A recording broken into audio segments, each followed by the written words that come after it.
ਸਤਿ ਸ੍ਰੀ ਅਕਾਲ ਜੀ। ਤੁਹਾਡਾ ਮੁੜ ਤੋਂ ਸਵਾਗਤ ਹੈ ਸਿਫਰਨਾਮਾ ਗੁਲਾਬੀ ਤਾਰੇ ਦੀ ਦਾਸਤਾਨ ਦੇ ਵਿੱਚ। ਸਿਫਰਨਾਮਾ ਭਾਗ ਦੂਜਾ ਤੇ ਨਾਵਲ ਦਾ ਨਾਮ ਗੁਲਾਬੀ ਤਾਰੇ। ਤੁਸੀਂ ਸੁਣ ਰਹੇ ਹੋ ਸਿਫਰਨਵੀਸ ਨੂੰ। 8ਵਾਂ ਐਪੀਸੋਡ ਹੈ। ਪਿਛਲੇ 7 ਹਿੱਸਿਆਂ ਦੇ ਵਿੱਚ ਅਸੀਂ ਜਿੱਥੇ ਤੱਕ ਗੱਲ ਨੂੰ ਲੈ ਕੇ ਗਏ ਸੀ, ਉਹ ਗੱਲ ਖਾਲਸਾ ਕਾਲਜ ਦੇ ਵਿਦਿਆਰਥੀ ਸੰਗਠਨਾਂ ਦੇ ਟਕਰਾਅ ਦੇ ਵਿੱਚ, ਤੇ ਵਿਦਿਆਰਥੀ ਸੰਗਠਨਾਂ ਦੇ ਟਕਰਾਅ ਦਾ ਦੂਜਾ ਹਿੱਸਾ ਅਗਲੇ ਧੜੇ ਵਜੋਂ ਹਲੇ ਉੱਭਰ ਕੇ ਸਾਹਮਣੇ ਆਉਣਾ ਹੈ। ਪ੍ਰੋਫੈਸਰ ਜਿੰਨੇ ਵੀ ਇਸ ਜੰਗ ਦੇ ਵਿੱਚ, ਇਸ ਇਖਤਲਾਫ ਤੇ ਮੁਖਾਲਫਤ ਦੇ ਵਿੱਚ ਨਿੱਤਰ ਕੇ ਬਾਹਰ ਆਏ ਸੀ, ਉਹ ਹੁਣ ਸੇਵਾ ਮੁਕਤ ਹੋ ਚੁੱਕੇ ਨੇ। ਸੇਵਾ ਮੁਕਤੀ ਤੋਂ ਅੱਗੇ ਜਿੱਧਰ ਗੱਲ ਜਾਣੀ ਹੈ, ਉਸ ਨੂੰ ਕਿਵੇਂ ਲੈ ਕੇ ਤੁਰਨਾ ਹੈ, ਇਸ ਦੀ ਹੀ ਚਰਚਾ ਅੱਗੇ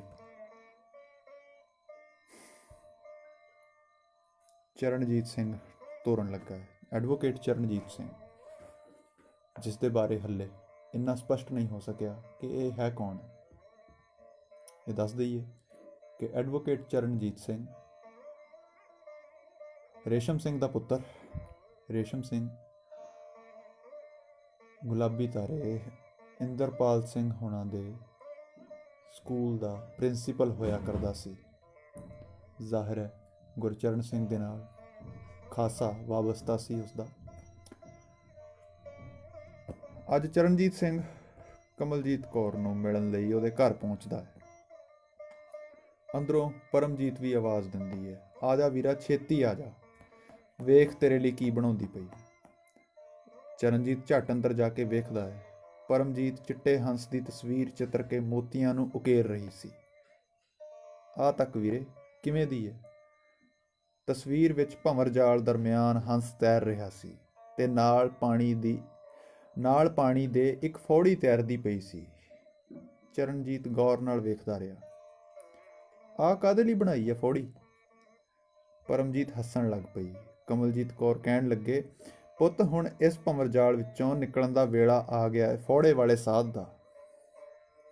ਖਬਰੇ ਜੀ ਖਾਸਾ ਲੱਗਿਆ ਜੇਲ੍ਹ 'ਚ, ਜਿਹੜਾ ਇੱਕ ਵਾਰ ਵੀ ਹੁੱਜਤ ਤੱਕ ਨਹੀਂ ਕੀਤੀ। ਇੰਦਾ ਵੀ ਮਰਿਆ, ਪ੍ਰੀਤੀ ਵੀ ਗੋਲੀਆਂ ਨਾਲ ਮਾਰੀ ਬੁੱਚੜ ਸਮਾਜ ਨੇ। ਗੁਰਮੀਤ ਭੈਣ ਦਾ ਵੀ ਬਾਹਲਾ ਮੋਹ ਕਰਦਾ ਸੀ, ਨਿਰੰਜਨ ਨੂੰ ਕਦੇ ਇਕੱਲਾ ਨਹੀਂ ਸੀ ਛੱਡਦਾ, ਪਰ ਕਿਸੇ ਵਾਰੀ ਵੀ ਲਹੂ ਨਹੀਂ ਉਬਲਿਆ ਉਹਦਾ। ਮਿਲਣੋਂ ਵੀ ਨਾ ਕਰ ਗਿਆ ਸਾਰਿਆਂ ਤੋਂ। ਬਸ ਹੁਣ ਤਾਂ ਹੌਲਦਾਰ ਤੋਂ ਸੁੱਖ ਸਾਂਦ ਪਤਾ ਕਰ ਲੈਂਦੀ ਆ। ਅਮਨਪ੍ਰੀਤ ਉਸ ਲੂਣ ਹਰਾਮੀ ਸਰੂਪ ਸਿੰਘ ਦੇ ਘੇਰੇ 'ਚੋਂ ਕੱਢਿਆ ਜਾਣਾ ਸੌਖਾ ਨਹੀਂ ਸੀ। ਹੁਣ ਵੀ ਆਉਣ ਵਾਲਾ ਹੋਣਾ। ਸਰਦਾਰਨੀ ਸਤਵੀਰ ਕੌਰ ਦਾ ਫੋਨ ਆ ਕੇ ਹਟਿਆ। ਮਿੰਨਤਾਂ ਕਰਦੀ ਸੀ ਕਿ ਕੁਝ ਹੋਰ ਕਰ ਸਕੋ ਜਾਂ ਨਾ, ਬਸ ਉਹਦੀ ਧੀ ਤੇ ਦੋਹਤੀ ਨੂੰ ਸਰੂਪ ਸਿੰਘ ਦੇ ਦੂਜੇ ਪੱਖ ਤੋਂ ਬਚਾ ਲਵੋ। ਮੈਂ ਤੇ ਗੱਲ ਨਿਬੇੜੀ ਕਿ ਭਾਈ ਤੁਸੀਂ ਆਪਦਿਆਂ ਦਾ ਗੁੱਸਾ ਸਾਂਭੋ, ਮੈਂ ਹੁਣ ਕੋਈ ਹਾਮੀ ਨਹੀਂ ਭਰਨੀ।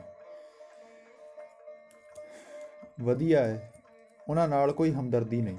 ਬਸ ਇੰਨਾ ਧਿਆਨ ਰਹੇ ਤੁਹਾਡੇ ਲਾੜਲੇ ਦੇ ਕੰਨੀ ਉਹਦੀ ਆਵਾਜ਼ ਨਾ ਪਹੁੰਚੇ। ਜ਼ਿੱਦੀ ਬਾਲਾ ਹੈ।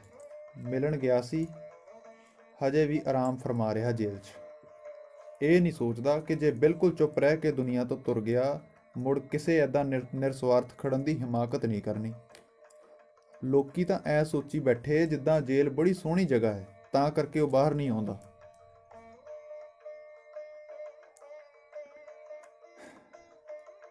ਬੀਬੀ ਕਮਲਜੀਤ ਕੌਰ ਵਜਦ ਵਿੱਚ ਆਈ, ਕੁਝ ਕਹਿਣ ਲੱਗੀ ਤਾਂ ਵਿੱਚੋਂ ਟੁੱਕ ਕੇ ਕਹਿਣ ਲੱਗਾ, ਫਿਲਹਾਲ ਪਹਿਲੋਂ ਇਹ ਦੱਸੋ ਕਿ ਹੁਣ ਪਰਸੋਂ ਕੌਣ ਕਿਵੇਂ ਪਹੁੰਚੇਗਾ ਉੱਥੇ? ਬਾਜ਼ੀ ਸਾਰੇ ਹੀ ਹਾਰਿਆਂ ਹੋਇਆਂ ਦੀ ਹੈ। ਭੀੜ ਤੁਹਾਡੇ ਕਹਿਣ ਉੱਤੇ ਹਰ ਪੱਖ ਦੀ ਬੁਲਾ ਲਈ ਹੈ, ਪਰ ਸਾਂਭੇਗਾ ਕੌਣ? ਕੇਸ ਵੀ ਹਜੇ ਕਿਸੇ ਹੱਥ ਨਹੀਂ। ਅਮਨਪ੍ਰੀਤ ਵਾਸਤਾ ਹੁਣ ਕੱਖ ਵੀ ਹੈ ਨਹੀਂ। ਜਿੱਥੇ ਗੱਲ ਆਉਂਦੀ ਪਈ ਪੰਚਾਇਤੀ ਰਾਜ ਵਾਲੇ ਮਸਲੇ ਦੀ, ਉਹਦੀ ਖਿਚੜੀ ਤਾਂ ਹੁਣ ਮੇਰੀ ਸਮਝੋ ਬਾਹਰ ਹੋ ਰਹੀ ਹੈ। ਆਖਰ ਇਹਨੂੰ ਬੇਲਿਹਾਜ਼ ਭੀੜ ਅੱਗੇ ਕਿਵੇਂ ਨਿਖੇੜ ਸਕਾਂਗੇ?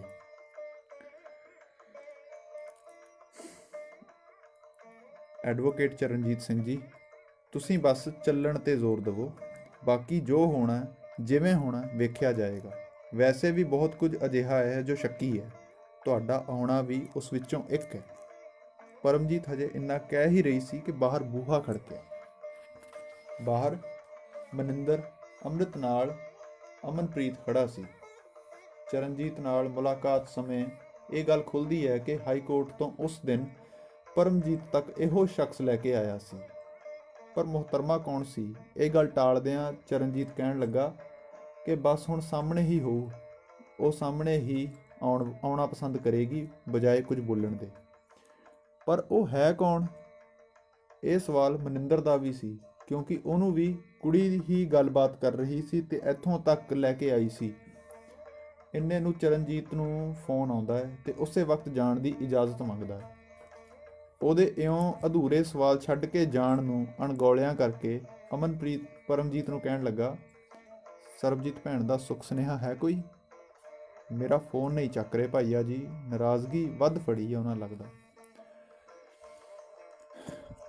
ਕਮਲਜੀਤ ਪਿਆਰ ਨਾਲ ਮਨਿੰਦਰ ਨੂੰ ਆਪਣੇ ਕੋਲ ਬਹਿਣ ਦਾ ਇਸ਼ਾਰਾ ਕਰਦੀ ਹੈ, ਜਿਹਨੂੰ ਮਨਿੰਦਰ ਮੁਸਕਰਾਉਂਦੀ ਹੋਈ ਮੰਨਦੀ ਹੈ ਤੇ ਪਰਮਜੀਤ ਦੀ ਗੱਲ ਵੱਲ ਗੌਰ ਰੱਖਦੀ ਹੈ।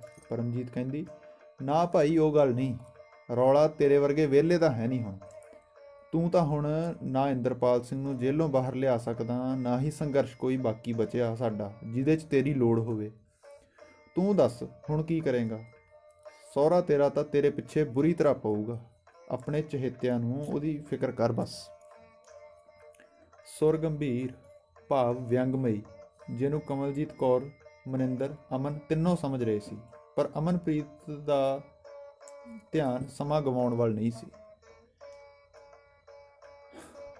ਦੇਖ ਪਰਮਜੀਤ, ਫਿਲਹਾਲ ਨਿਹੋਰੇ ਮਾਰਨੇ ਬੰਦ ਕਰਨੇ ਕਿ ਨਹੀਂ?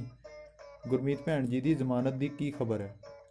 ਪਰਮਜੀਤ ਟੁੱਕ ਕੇ ਬੋਲੀ, ਹੌਲੀ ਬੋਲੋ ਜਨਾਬ। ਬੜੇ ਚਿਰ ਬਾਅਦ ਅਮੜੀ ਨੂੰ ਮਿਲ ਕੇ ਘੂਕ ਨੀਂਦ ਸੁੱਤੀ ਹੋਈ ਹੈ ਬੀਬੀ ਰਾਣੀ, ਜ਼ਰਾ ਸੌਂ ਲੈਣ ਦੇ। ਤਾਪ ਚੜਾਈ ਬੈਠੀ ਹੈ ਕਿ ਹੁਣ ਆਖਰੀ ਜੰਗਨਾਮਾ ਚੱਲਣਾ ਸਮਾਜ ਨਾਲ, ਜਿਸ ਤੋਂ ਅੱਗੇ ਸਾਡਿਆਂ ਚੋਂ ਬਹੁਤਿਆਂ ਨੇ ਖਿੰਡ ਜਾਣਾ ਹਮੇਸ਼ਾ ਲਈ। ਦੇਖ ਪਰਮ, ਇੱਕ ਤਾਂ ਤੂੰ ਬੋਲਦੀ ਬਹੁਤ ਕੁਲਹਿਣਾ, ਉੱਤੋਂ ਮਾਸਾ ਵੀ ਤਰਸ ਨਹੀਂ ਕਰਦੀ। ਜ਼ਮਾਨਤ ਕਿਹਨੇ ਦਵਾਈ ਉਹਨਾਂ ਨੂੰ? ਐਡਵੋਕੇਟ ਨਵਕਿਰਨ ਕੌਰ ਨੇ। ਤੇ ਐਡਵੋਕੇਟ ਜਗਦੇਵ ਸਿੰਘ ਹੁਣ ਸਿਰਫ ਸਰਦਾਰ ਜਗਦੇਵ ਸਿੰਘ ਰਹਿ ਗਿਆ, ਉਹਦੇ ਪਲੇਚੇ 'ਚ ਫਸਿਆ। ਹੁਣ ਉਹਦੀ ਵਕਾਲਤ ਨਹੀਂ ਮੁੜਨੀ, ਕਿਉਂਕਿ ਉਹਨੇ ਐਡਵੋਕੇਟ ਮਨਿੰਦਰ ਕੌਰ ਉੱਤੇ ਗੋਲੀ ਚਲਾਉਣ ਦੀ ਕੋਸ਼ਿਸ਼ ਕੀਤੀ। ਕੱਲ੍ਹ ਦੀ ਮੁੱਢਲੀ ਪੇਸ਼ੀ 'ਚ ਹਾਲਾਂਕਿ ਚਾਰਜ ਸ਼ੀਟ ਸਰਦਾਰ ਸਰੂਪ ਸਿੰਘ 'ਤੇ ਵੀ ਹੋ ਗਈ ਹੈ, ਪਰ ਤਫਤੀਸ਼ ਉੱਤੇ ਨਿਰਭਰ ਹੈ ਕਾਲ ਡਿਟੇਲ ਵੀ ਕੀ ਕੁਝ ਨਿਕਲ ਕੇ ਆਉਂਦਾ। ਮਨਿੰਦਰ ਚੁੱਪਚਾਪ ਪਹਿਲਾਂ ਸੁਣਦੀ ਰਹੀ, ਫਿਰ ਕਹਿਣ ਲੱਗੀ, ਕਿੰਨਾ ਕੁਝ ਇੱਕੋ ਸਾਹੇ ਚੱਲ ਰਿਹਾ ਨਾ। ਜੇ ਸਾਡੇ 'ਚੋਂ ਕੋਈ ਇੱਕ ਕਦਮ ਗਲਤ ਚੁੱਕ ਲਵੇ, ਸਾਰਾ ਕੁਝ ਵਿਗੜ ਜਾਵੇ। ਘਰੋਂ ਨਿਕਲਣ ਲੱਗੀ ਦਾ ਫੈਸਲਾ ਤਾਂ ਸਪਸ਼ਟ ਸੀਗਾ ਹੀ, ਪਰ ਮਾਂ ਦੀ ਫਿਕਰ ਬਰਾਬਰ ਹੈ। ਇਹ ਵੀ ਸਮਝ ਨਹੀਂ ਆ ਰਹੀ ਕਿ ਕਾਨੂੰਨ ਦੇ ਦਾਇਰੇ 'ਚ ਰਹਿ ਕੇ ਇਹ ਗੁਨਾਹਗਾਰ ਕਾਬੂ ਆਏਗਾ ਵੀ ਜਾਂ ਨਹੀਂ।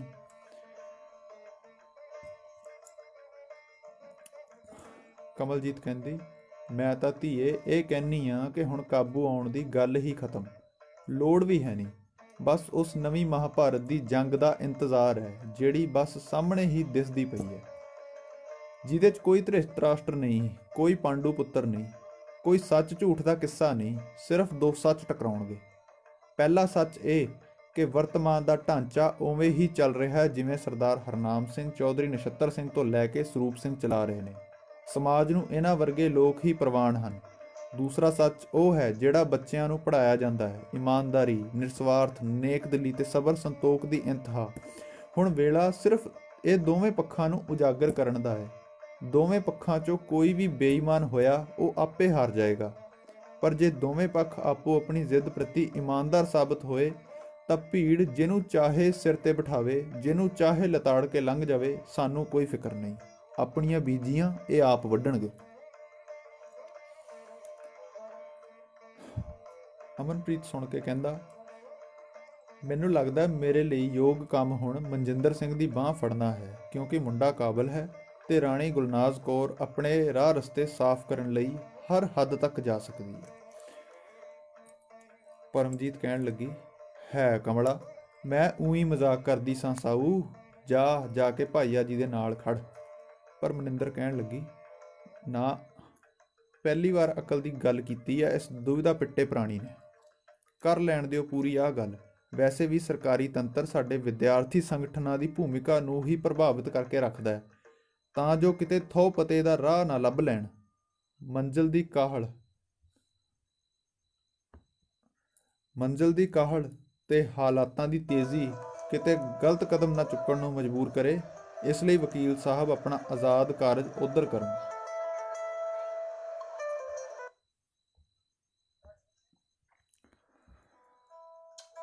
ਕੋਰਟ ਤੋਂ ਬਾਹਰ ਇਨਸਾਫ ਵੰਡਣ ਦਾ ਮਿਸ਼ਨ ਵੀ ਸ਼ੁਰੂ ਕਰਨਾ ਹੈ ਕਿ ਨਹੀਂ? ਰਾਣੀ ਗੁਲਨਾਜ਼ ਕੌਰ ਇੱਕ ਬਹੁਤ ਸ਼ਾਤਰ ਔਰਤ ਹੈ ਅਮਨ, ਇੰਨਾ ਯਾਦ ਰਹੇ। ਇਹ ਆਵਾਜ਼ ਗੁਰਮੀਤ ਕੌਰ ਦੀ ਸੀ। ਬੈਠਕ ਵਿੱਚ ਆਉਂਦੀ ਹੈ, ਸਾਰਿਆਂ ਨੂੰ ਮਿਲਦੀ ਹੈ, ਪਰ ਅੰਮ੍ਰਿਤ ਨੂੰ ਬੜੇ ਪਿਆਰ ਨਾਲ ਕੋਲ ਬੁਲਾਉਂਦੀ ਹੈ। ਮਨਿੰਦਰ ਨੂੰ ਕਹਿੰਦੀ, ਇਸ ਬੀਬੀ ਰਾਣੀ ਵਾਸਤੇ ਬਹੁਤ ਕੁਝ ਉਡੀਕਣਾ ਪਿਆ ਸਾਨੂੰ, ਵਰਨਾ ਇਸ ਨੂੰ ਸਭ ਤੋਂ ਪਹਿਲਾਂ ਪਰਮਜੀਤ ਹੀ ਮਿਲੀ ਸੀ। ਕਿਵੇਂ ਤੇ ਕਿੱਥੇ? ਮਨਿੰਦਰ ਹੈਰਾਨ ਤੇ ਕਮਲਜੀਤ ਅਬੋਲ ਨਜ਼ਰਾਂ ਨਾਲ ਵੇਖਣ ਲੱਗ ਗਈ। ਗੁਰਮੀਤ ਦੱਸਣ ਲੱਗੀ, ਉਹਨਾਂ ਦਿਨਾਂ ਵਿੱਚ ਜਦੋਂ ਨਵੀਂ ਨਵੀਂ ਇਸ ਦੁਨੀਆ ਵਿੱਚ ਇਹ ਆਈ ਸੀ, ਉਦੋਂ ਮੇਰੀ ਸਿਹਤ ਕਾਫੀ ਖਰਾਬ ਸੀ, ਯਾਦ ਹੈ ਨਾ? ਅਮਨ ਹਾਂ ਵਿੱਚ ਸਿਰ ਹਿਲਾਉਂਦਾ ਹੈ। ਉਦੋਂ ਇਸ ਵਕਤ ਦੀ ਕਹਾਣੀ ਚਿਤਰਨੀ ਸ਼ੁਰੂ ਕਰ ਦਿੱਤੀ ਸੀ, ਕਿਉਂਕਿ ਉੱਥੇ ਸਰੂਪ ਸਿੰਘ ਜੀ ਵੀ ਆਏ ਸਨ। ਜਦਕਿ ਮੈਨੂੰ ਤੇ ਨਿਰੰਜਨ ਨੂੰ ਪਤਾ ਸੀ ਕਿ ਇੰਦੇ ਦੀ ਮੌਤ ਜੇਲ੍ਹ ਵਿੱਚ ਨਹੀਂ, ਗੋਲੀ ਲੱਗਣ ਨਾਲ ਬਾਹਰ ਹੋਈ ਹੈ, ਤੇ ਨਿਰੰਜਨ ਸਿੰਘ ਨੂੰ ਵੀ ਟਰੈਪ ਕਰਨ ਦੀ ਕੋਸ਼ਿਸ਼ ਕੀਤੀ ਗਈ ਸੀ। ਕੋਰਟ ਵਿੱਚ ਜਾਣ ਤੋਂ ਪਹਿਲਾਂ ਉਸ ਸਾਲ ਨਛੱਤਰ ਸਿੰਘ ਤੇ ਕਰਤਾਰ ਸਿੰਘ ਜੀ ਦੀ ਸੜਕ ਹਾਦਸੇ ਵਿੱਚ ਮੌਤ ਹੋ ਗਈ, ਜਿਹਦਾ ਭਾਣਾ ਮੰਨਦਿਆਂ ਨਿਰੰਜਨ ਸਿੰਘ ਸਰਦਾਰ ਹਰਚਰਨ ਸਿੰਘ ਦੀ ਜ਼ਮਾਨਤ ਅਰਜ਼ੀ ਉੱਤੇ ਕੰਮ ਕਰਨ ਲੱਗਾ, ਪਰ ਚੰਗੀ ਕਿਸਮਤ ਨੂੰ ਉਹ ਸਜ਼ਾ ਮਾਫ ਹੋ ਗਏ ਤੇ 3 ਸਾਲ ਲਈ ਦੇਸ਼ ਤੋਂ ਬਾਹਰ ਰਹਿਣ ਦੇ ਹੁਕਮ।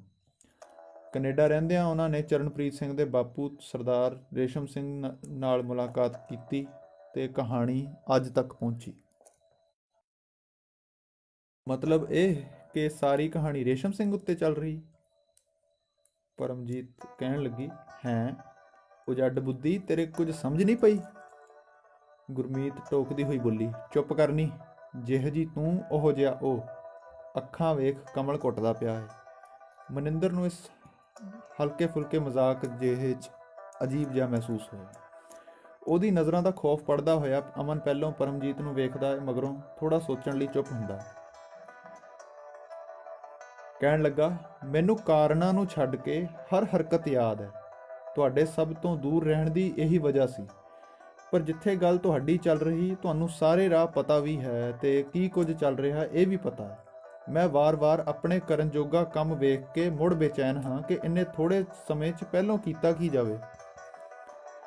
ਗੁਰਮੀਤ ਕੌਰ ਕਹਿਣ ਲੱਗੀ, ਹੁਣ ਕੁਝ ਕਰਨ ਦੀ ਲੋੜ ਨਹੀਂ ਵੀਰੇ, ਕੱਲ ਨੂੰ ਸਾਰੇ ਆਨੰਦਪੁਰ ਗਏ ਹੋਣਾ ਤੇ ਤੁਸੀਂ ਮਨਿੰਦਰ ਤੇ ਪਰਮਜੀਤ ਨਾਲ ਇੱਧਰ ਹੀ ਰੁਕਣਾ ਪਏਗਾ। ਯਾਦ ਰਹੇ, ਸਰਦਾਰ ਅਮਨਪ੍ਰੀਤ ਸਿੰਘ ਲਈ ਸਿਰਫ ਤੇ ਸਿਰਫ ਇੰਨੀ ਜ਼ਿੰਮੇਵਾਰੀ ਹੈ ਕਿ ਅੰਮ੍ਰਿਤ ਨੂੰ ਬਚਾ ਕੇ ਰੱਖਣਾ, ਕਿਉਂਕਿ ਇਸ ਕਿੱਸੇ ਵਿੱਚ ਦੁਸ਼ਮਣ ਨਹੀਂ, ਦੁਸ਼ਮਣ ਦੀ ਔਲਾਦ ਨੂੰ ਦਫਨਾਇਆ ਜਾਂਦਾ ਹੈ। ਉੱਦਾਂ ਵੀ ਤਾਂ ਤੂੰ ਆਦੀ ਹੈ ਹਨੇਰੇ 'ਚ ਤੀਰ ਚਲਾਉਣ ਲਈ, ਐਤਕੀ ਤੇਰਾ ਇਮਤਿਹਾਨ, ਤੇ ਆਖਰੀ ਸੱਚ ਪੱਲੇ ਬੰਨ੍ਹ ਲੈ, ਮਨਿੰਦਰ ਤੇ ਅੰਮ੍ਰਿਤ ਤੋਂ ਇਲਾਵਾ ਕੋਈ ਵੀ ਇੱਥੇ ਤੇਰਾ ਨਹੀਂ। ਯਕੀਨ ਕਰਨਾ ਦੂਰ ਦੀ ਗੱਲ, ਹਲਕੀ ਧਰਵਾਸ ਦੀ ਆਸ ਵੀ ਨਾ ਰੱਖੀ। ਸਾਡੀਆਂ ਨਿਗਾਹਾਂ, ਕੋਸ਼ਿਸ਼ਾਂ, ਆਸਾਂ, ਉਮੀਦਾਂ ਦੀ ਜੰਗ ਸਿਰਫ ਸਿਫਰ ਨਵੀਸ ਲਈ ਨੇ। ਇਹਨੂੰ ਤੂੰ ਭਾਵੇਂ ਮੇਰਾ ਰੁੱਖਾ ਬਣ ਸਮਝੀ ਜਾਂ ਮੇਰੀ ਹਕੀਕਤ। ਬੈਠਕ ਵਿੱਚੋਂ ਕਮਲਜੀਤ ਕੌਰ ਤੇ ਗੁਰਮੀਤ ਕੌਰ ਤੁਰ ਜਾਂਦੇ ਨੇ। ਪਰਮਜੀਤ ਮਨਿੰਦਰ ਨੂੰ ਕੁਝ ਕਹਿਣ ਲੱਗਦੀ ਹੈ, ਜਿਹਨੂੰ ਮਨਿੰਦਰ ਰੋਕ ਕੇ ਸਿਰਫ ਇੰਨਾ ਕਹਿੰਦੀ ਹੈ, ਮੈਂ ਜ਼ਰਾ ਪਾਪਾ ਨੂੰ ਫੋਨ ਕਰਾਵਾਂ, ਸ਼ਾਇਦ ਕੁਝ ਪਤਾ ਲੱਗ ਸਕੇ ਆਉਂਦੇ ਹਮਲਿਆਂ ਦਾ। ਘਰ ਵਿੱਚ ਸਰਦਾਰ ਸਰੂਪ ਸਿੰਘ ਬੇਚੈਨ ਹੋਏ ਬੈਠੇ ਸੀ। ਸਰਦਾਰਨੀ ਸਤਵੀਰ ਕੌਰ ਚਾਹ ਰੱਖਦੀ ਹੋਈ ਕਹਿਣ ਲੱਗੀ, ਮੇਰੀ ਸਲਾਹ ਮੰਨੋ, ਆਨੰਦਪੁਰ ਕਾਨਫਰੰਸ ਵਿੱਚ ਨਾ ਜਾਓ। ਵੈਸੇ ਵੀ ਮੈਨੂੰ ਧਰਮੇ ਦੀ ਆਉਣ ਦੀ ਖਬਰ ਅਫਵਾਹ ਨਹੀਂ ਲੱਗਦੀ, ਇਸ ਵਾਰ ਕੁਝ ਵਾਪਰੇਗਾ। ਸਰੂਪ ਸਿੰਘ ਉਹਦੀ ਗੱਲ ਸੁਣ ਕੇ ਬੋਲੇ, ਅਫਵਾਹ ਤਾਂ ਨਹੀਂ, ਪਰ ਇੰਨਾ ਸੌਖਾ ਵੀ ਨਹੀਂ ਹੈ ਇੰਨੀ ਭੀੜ ਨੂੰ ਬਰਦਾਸ਼ਤ ਕਰਨਾ। ਜਾਣ ਤੋਂ ਮੈਂ ਨਾ ਨਹੀਂ ਕਰ ਸਕਦਾ। ਰਾਣੀ ਗੁਲਨਾਜ਼ ਦੀ ਤਾਕਤ ਹੁਣ ਵਿਧਾਨ ਸਭਾ ਤੱਕ ਪਹੁੰਚੀ ਹੋਈ ਹੈ। ਹਰਨਾਮ ਸਿੰਘ ਨੂੰ ਆੜਤ ਖੇਤਰ ਤੇ ਲਾਲਿਆਂ ਤੋਂ ਬਿਨਾਂ ਕਿਹੜਾ ਜਾਣਦਾ ਸੀ, ਪਰ ਇੰਨੀ ਤਰਥੱਲੀ ਮਚੀ ਸੀ। ਆਹ ਸਾਰਾ ਮੰਜ਼ਰ ਦਿਸਦਾ ਕਿ ਨਹੀਂ? ਬੁਰਾਈ ਭਾਵੇਂ ਸੁਲਗਦੀ ਹੀ ਹੋਵੇ, ਪਰ ਉਹਦਾ ਧੁਖਣਾ ਹੀ ਕਦੇ ਨਾ ਕਦੇ ਭਾਂਬੜ ਬਣਾ ਦਿੰਦਾ ਹੈ। ਹੁਣ ਜੇ ਗੁਲਨਾਜ਼ ਦੀ ਗੱਲ ਕਰਦੀ ਤਾਂ ਉਹਦੇ ਵੱਡੇ ਪੁੱਤਰ ਦੀ ਮੌਤ ਨਿਰੰਜਨ ਸਿੰਘ ਦੇ ਪਰਿਵਾਰ ਨੂੰ ਮਹਿੰਗੀ ਪਈ। ਮੁੱਦਾ ਕਾਲਜਾਂ ਦੀ ਸਿਆਸਤ ਦਾ ਬਰਾਬਰ ਹੈ। ਆਪੇ ਸੋਚ, ਹੁਣ ਇੱਥੇ ਕਿਹੜੀ ਅਦਾਲਤ ਤੇ ਕਿਹੜੀ ਦਫਾ ਸਮਝਾਈਏ ਅਸੀਂ? ਇਹ ਗੱਲ ਹੁਣ ਕਿਹਨੂੰ ਸਮਝਾਉਣੀ? ਮਨਿੰਦਰ ਤੇ ਅਮਨ ਨੂੰ ਭੜਕਾਉਣ ਵਾਲਿਆਂ ਨੇ ਇਹ ਤਾਂ ਦੱਸ ਦਿੱਤਾ ਕਿ ਐਡਵੋਕੇਟ ਅਮਨਦੀਪ ਸਿੰਘ ਦੀ ਮੌਤ ਦਾ ਕੇਸ ਐਡਵੋਕੇਟ ਸਰੂਪ ਸਿੰਘ ਨੇ ਦਬਾਇਆ, ਪਰ ਇਹ ਨਹੀਂ ਦੱਸਣਗੇ ਕਿ ਕਾਂਡ ਮੇਰਾ ਕਰਵਾਇਆ ਨਹੀਂ ਸੀ। ਕੋਰਟ ਵਿੱਚ ਸਾਡੇ ਹੱਥ ਪ੍ਰੋਟੋਕਾਲ ਦੇ ਬੱਝੇ ਹੁੰਦੇ ਨੇ। ਇਹ ਸਾਰੀਆਂ ਗੱਲਾਂ ਉੱਤੇ ਕਦੀ ਵੀ ਗੁਰਚਰਨ ਸੁਰਜੀਤ ਜਾਂ ਧਰਮਾ ਨਹੀਂ ਬੋਲੇਗਾ ਮੈਨੂੰ, ਪਰ ਇਹ ਨਵੀਂ ਪੌਦ ਨੇ ਮਸਲੇ ਗਹਿਰਾਈ ਵਿੱਚ ਰਤਾ ਨਹੀਂ ਜਾਣ ਦੇਣੇ। ਇਹਨਾਂ ਨੇ ਮੈਨੂੰ ਹੀ ਸਭ ਤੋਂ ਵੱਡਾ ਦੋਸ਼ੀ ਬਣਾ ਦੇਣਾ ਹੈ, ਉਹ ਵੀ ਉਹਨਾਂ ਗੁਨਾਹਾਂ ਲਈ ਜਿਹੜੇ ਕੀਤੇ ਹੀ ਨਹੀਂ। ਇੰਨੇ ਸੌਖੇ ਸੁਰਖਰੂ ਹੋਣਾ ਤੁਸੀਂ? ਪਤਨੀ ਦੀ ਆਵਾਜ਼ ਉਹਨੂੰ ਝੰਜੋੜ ਗਈ। ਘੱਟੋ ਘੱਟ ਮੇਰੇ ਅੱਗੇ ਤਾਂ ਬੇਬੁਨਿਆਦੀ ਦਲੀਲਾਂ ਨਾ ਦਿਆ ਕਰੋ। ਹਜੇ ਤਾਂ ਉਹਨਾਂ ਨਿਆਣਿਆਂ ਨੇ ਵੀ ਤੁਹਾਨੂੰ ਕੁਝ ਨਹੀਂ ਕਿਹਾ, ਵਰਨਾ ਜਗਦੇਵ ਰਾਹੀਂ ਕੀ ਕਰਵਾਉਣ ਲੱਗੇ ਸੀ? ਕੀ ਮੈਂ ਇਹ ਸਮਝਦੀ ਨਹੀਂ? ਸਰੂਪ ਸਿੰਘ ਦੀ ਦਲੀਲਾਂ ਦੀ ਆਖਰੀ ਬਹਿਸ ਸੀ, ਪਰ ਇਹਦਾ ਅਹਿਸਾਸ ਹੋਣਾ ਹਜੇ ਬਾਕੀ ਸੀ। ਮਨਿੰਦਰ ਦਾ ਫੋਨ ਆਉਂਦਾ ਹੈ। ਉਹ ਹੈਰਾਨੀ ਨਾਲ ਫਟਾਫਟ ਫੋਨ ਹਾਜ਼ਰੀ ਲਗਾ ਕੇ ਆਵਾਜ਼ ਦਿੰਦਾ ਹੈ, ਪਰ ਉਸੇ ਦਰਮਿਆਨ ਅੰਮ੍ਰਿਤਸਰ ਤੋਂ ਰਾਣੀ ਗੁਲਨਾਜ਼ ਕੌਰ ਦਾ ਫੋਨ ਆ ਗਿਆ, ਜਿਹਨੂੰ ਉਹ ਰੱਦ ਨਹੀਂ ਕਰ ਸਕਿਆ ਤੇ ਮਨਿੰਦਰ ਦਾ ਫੋਨ ਕੱਟ ਦਿੱਤਾ। ਸਤਿ ਸ੍ਰੀ ਅਕਾਲ ਭਾਈ ਸਾਹਿਬ, ਫੋਨ 'ਚੋਂ ਆਵਾਜ਼ ਆਈ। ਸਤਿ ਸ੍ਰੀ ਅਕਾਲ ਭੈਣ ਜੀ, ਕਿਵੇਂ ਯਾਦ ਆਉਣੇ ਹੋਏ ਸਾਡੇ? ਭਾਈ ਸਾਹਿਬ, ਅੱਜ ਮੇਰੇ ਕੋਲ ਬਹੁਤੀਆਂ ਊਲ ਜਲੂਲ ਕਹਿਣ ਸੁਣਨ ਦੀਆਂ ਗੱਲਾਂ ਹੈ ਨਹੀਂ। ਤੁਹਾਡੇ ਕੋਲੋਂ ਸਿਰਫ 3 ਗੱਲਾਂ ਦੇ ਜਵਾਬ ਲੈਣੇ ਆ। ਹਾਂਜੀ ਭੈਣ ਜੀ, ਹੁਕਮ ਕਰੋ। ਸਭ ਸੁੱਖ ਹੈ? ਉਹ ਭਰਾਵਾ, ਸੁੱਖ ਸਾਂਦ ਨੂੰ ਤੂੰ ਗੋਲੀ ਮਾਰ। ਪਹਿਲੋਂ ਐਂ ਦੱਸ ਵੀ ਉਹ ਪ੍ਰੋਫੈਸਰ ਦਾ ਪੁੱਤ ਹਜੇ ਤਾਈਂ ਜਿਉਂਦਾ ਕਿਵੇਂ ਵੱਜਦਾ ਪਿਆ ਵਾ? ਟੁੱਟੀਆਂ ਹੱਡੀਆਂ 'ਚ ਜਾਨ ਕਿਹੜਾ ਡਾਡਾ ਭਰਦਾ ਪਿਆ ਹੁਣ ਵੀ? ਸੁਣਿਆ ਕੱਲ ਉਹਦੀ ਜ਼ਮਾਨਤ ਦੀ ਸੁਣਵਾਈ ਹੋਣੀ ਹੈ। ਜ਼ਮਾਨਤ ਜਾਂ ਪੈਰੋਲ, ਦੋਹਾਂ 'ਚੋਂ ਇੱਕ ਚੀਜ਼ ਪੱਕੀ ਦੱਸ ਰਹੇ ਆ। ਤੁਹਾਡੇ ਸ਼ਾਗਿਰਦ ਕਿਹੜੀਆਂ ਰੂਹੀਆਂ ਕੱਛਦੇ ਫਿਰਦੇ ਆ? ਭੈਣ ਜੀ, ਮੈਂ ਗੁਨਾਹਗਾਰਾਂ ਦੀ ਪੁਸ਼ਤ ਪਨਾਹੀ ਜ਼ਰੂਰ ਕਰਦਾ ਆਇਆ, ਪਰ ਕਦੇ ਗੁਨਾਹਾਂ ਦੀ ਪਹੁੰਚ ਨਹੀਂ ਵਧਾਈ। ਨਾਲੇ ਮੇਰੀ ਉਹਨਾਂ ਨਾਲ ਕੋਈ ਦੁਸ਼ਮਣੀ ਨਹੀਂ ਰਹੀ ਕਦੇ ਵੀ। ਮੁਲਕ ਦਾ ਕਾਨੂੰਨ ਇੱਕ ਸਾਂਚੇ 'ਚ ਪਿਘਲਿਆ ਹੋਇਆ ਤੇ ਅਸੀਂ ਉਹਨੂੰ ਹੀ ਵਰਤਾ ਰਹੇ ਹਾਂ। ਤੁਹਾਡੇ ਵਾਂਗ ਲੀਹਾਂ ਟੱਪ ਕੇ ਚੌਧਰ ਨਹੀਂ ਝਾੜੀ। ਬਾਕੀ ਆ ਤਾਜ਼ੀ ਗੱਲ ਤੁਹਾਡੇ ਕੋਲੋਂ ਹੀ ਸੁਣਨ ਨੂੰ ਮਿਲੀ ਹੈ। ਮੇਰੇ ਕੋਲ ਤਾਂ ਇਹ ਖਬਰ ਆ ਰਹੀ ਹੈ ਕਿ ਸੁਰਜੀਤ ਸਿੰਘ ਤੇ ਸਰਦਾਰ ਗੁਰਚਰਨ ਸਿੰਘ ਅੱਜ ਬਾਹਰ ਵੀ ਆ ਗਏ ਨੇ। ਗੁਲਨਾਜ਼ ਕੌਰ ਕਹਿੰਦੀ, ਮੈਨੂੰ ਪਤਾ ਹੈ ਵਕੀਲਾ, ਇਹੋ ਤਾਂ ਮੈਂ ਕਹਿਣ ਡਈ ਹਾਂ ਕਿ ਆਹ ਸਭ ਤੇਰੀ ਰਜ਼ਾਮੰਦੀ ਨਾਲ ਹੋ ਰਿਹਾ ਹੈ ਜਾਂ ਜਾਣਕਾਰੀ ਵਿੱਚ। ਨਾਲੇ ਮੈਨੂੰ ਹੁਣ ਕਿਸੇ ਤੋਂ ਕੋਈ ਮਤਲਬ ਨਹੀਂ ਹੈ, ਭਾਵੇਂ ਮੇਰਾ ਵੀ ਕੱਲ ਨੂੰ ਭੋਗ ਪੈ ਜਾਵੇ, ਪਰ ਪਾਲੀ ਦਾ ਸਿਵਾ ਵੇਖ ਕੇ ਹੀ ਜਾਵਾਂਗੀ। ਇਹ ਜ਼ਿੱਦ ਹੁਣ ਕੋਈ ਮੁੱਲ ਨਹੀਂ ਵੱਟਦੀ। ਤੁਹਾਡਾ ਕਿਸੇ ਦਾ ਕੋਈ ਕੰਮ ਨਹੀਂ। 2 ਰਾਠ ਬੁੱਢੇ ਹੋਏ ਬਾਹਰ ਆਏ ਜ਼ਰੂਰ ਨੇ, ਪਰ ਲੋਕਾਂ ਦੀ ਬਗਾਵਤ ਨੂੰ ਠੱਲ ਨਹੀਂ ਸਕਣਗੇ। ਸਰੂਪ ਸਿੰਘ ਕਹਿਣ ਲੱਗਾ, ਵਹਿਮ ਵਿੱਚੋਂ ਬਾਹਰ ਆ ਜਾਓ ਭੈਣ ਜੀ। ਹੁਣ ਕੁਝ ਵੀ ਤੁਹਾਡੇ ਹੱਥ ਨਹੀਂ ਜੇ ਬਚਿਆ। ਤੁਹਾਨੂੰ ਕਮਲਜੀਤ ਕੌਰ ਦੀ ਗੱਲ ਸਮਝ ਨਹੀਂ ਆਈ? ਉਹ ਤੁਹਾਡੇ ਗੜ੍ਹ ਵਿੱਚ ਆ ਕੇ ਵੰਗਾਰ ਕੇ ਗਈ ਹੈ। ਉਹ ਵੀ ਆਪਣੇ ਗੜ੍ਹ ਸੱਦਿਆ ਤੁਹਾਡੇ ਸਮਰਥਕਾਂ ਨੂੰ। ਤੁਸੀਂ ਕਿਹੜੇ ਭਰਮ ਵਿੱਚ ਹੋ? ਭਲਾ ਕੱਚੇ ਖਿਡਾਰੀ ਨੇ ਉਹ ਸਿਆਸਤ ਵਿੱਚ? ਵਕਾਲਤ ਵਿੱਚ ਬਹੁਤੀਆਂ ਅਸਾਮੀਆਂ ਦੇ ਧਨਾਡਾਂ, ਬਦਮਾਸ਼ਾਂ ਤੇ ਉੱਚੀਆਂ ਪਹੁੰਚਾਂ ਵਾਲਿਆਂ ਅੱਗੇ ਕੇਸ ਜਿੱਤਣ ਵਾਲੇ ਸੁਰਜੀਤ ਸਿੰਘ ਦਾ ਜੇਲੋਂ ਬਾਹਰ ਆਉਣਾ ਕੀ ਕੋਈ ਮਖੌਲ ਹੈ? ਗੁਰਚਰਨ ਸਿੰਘ ਦਾ ਤੁਹਾਡੇ ਆਪਣੇ ਇਲਾਕੇ 'ਚ ਕੀ ਦਾਬਾ ਹੈ, ਉਹ ਤੁਸੀਂ ਵੱਧ ਜਾਣਦੇ ਹੋ। ਇੱਕ ਖਬਰ ਟੀਵੀ ਉੱਤੇ ਚੱਲ ਰਹੀ ਹੈ, ਵੇਖੋ ਜ਼ਰਾ। ਟੀਵੀ ਉੱਤੇ ਖਬਰਾਂ ਚੱਲ ਰਹੀਆਂ ਸਨ ਕਿ ਦਿੱਲੀ ਵਿੱਚ ਗ੍ਰਹਿ ਮੰਤਰਾਲੇ ਦਫ਼ਤਰ ਵਿੱਚੋਂ ਪ੍ਰੋਫੈਸਰ ਹਰਚਰਨ ਸਿੰਘ ਬਾਹਰ ਨਿਕਲਿਆ ਸੀ, ਜਿਹਨੂੰ ਕਿ ਗੁਆਂਢੀ ਮੁਲਕ ਦੇ ਲੰਬੇ ਸਫ਼ਰ ਤੋਂ ਬਾਅਦ ਪੰਜਾਬ ਪਰਤਣ ਦੀ ਇਜਾਜ਼ਤ ਮਿਲ ਗਈ ਸੀ। ਇਹ ਸਭ ਕੀ ਹੋ ਰਿਹਾ ਹੈ? ਸਾਰੇ ਮੁੜ ਕੇ ਖੜੇ ਹੋ ਗਏ ਤੇ ਮੈਂ ਇਕੱਲੀ ਰਹਿ ਗਈ। ਹਾਏ ਵੇ ਰੱਬਾ, ਅਜੇ ਤੱਕ ਜਿੰਨੇ ਵੀ ਕੰਮ ਕੀਤੇ ਉਹ ਗੋਗੀ ਦੇ ਬਾਪੂ ਦੇ ਸਿਰ ਤੇ ਹੀ ਹੋ ਗਏ। ਤੁਹਾਡੇ ਤੋਂ ਸਰਦਾਰ ਸਾਹਿਬ ਕੱਖ ਨਹੀਂ ਸਰਿਆ, ਨਾ ਹੀ ਆਪਣੀ ਔਲਾਦ ਹੀ ਸੰਭਾਲ ਸਕੇ ਤੁਸੀਂ। ਅਗਲਾ ਤੁਹਾਡੀ ਧੀ ਕੱਢ ਕੇ ਲੈ ਗਿਆ ਕੋਰਟ ਵਿੱਚੋਂ, ਤੁਹਾਨੂੰ ਕੋਈ ਉੱਗ ਸੁੱਗ ਵੀ ਹੈ ਨਹੀਂ।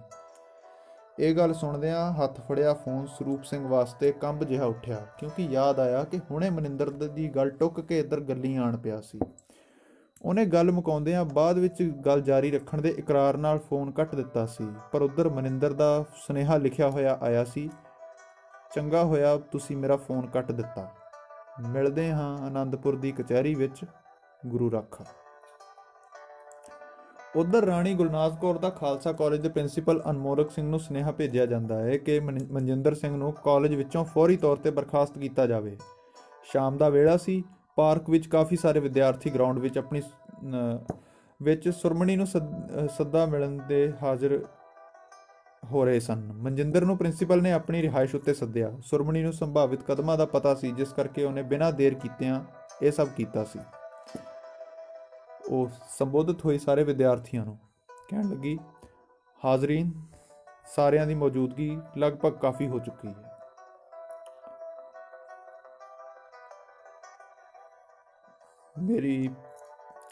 ਮੇਰੀ ਅੰਦਾਜ਼ੇ ਦੀ ਗਿਣਤੀ ਤੋਂ ਕਾਫੀ ਵੱਧ ਲੋਕ ਆ ਗਏ ਨੇ।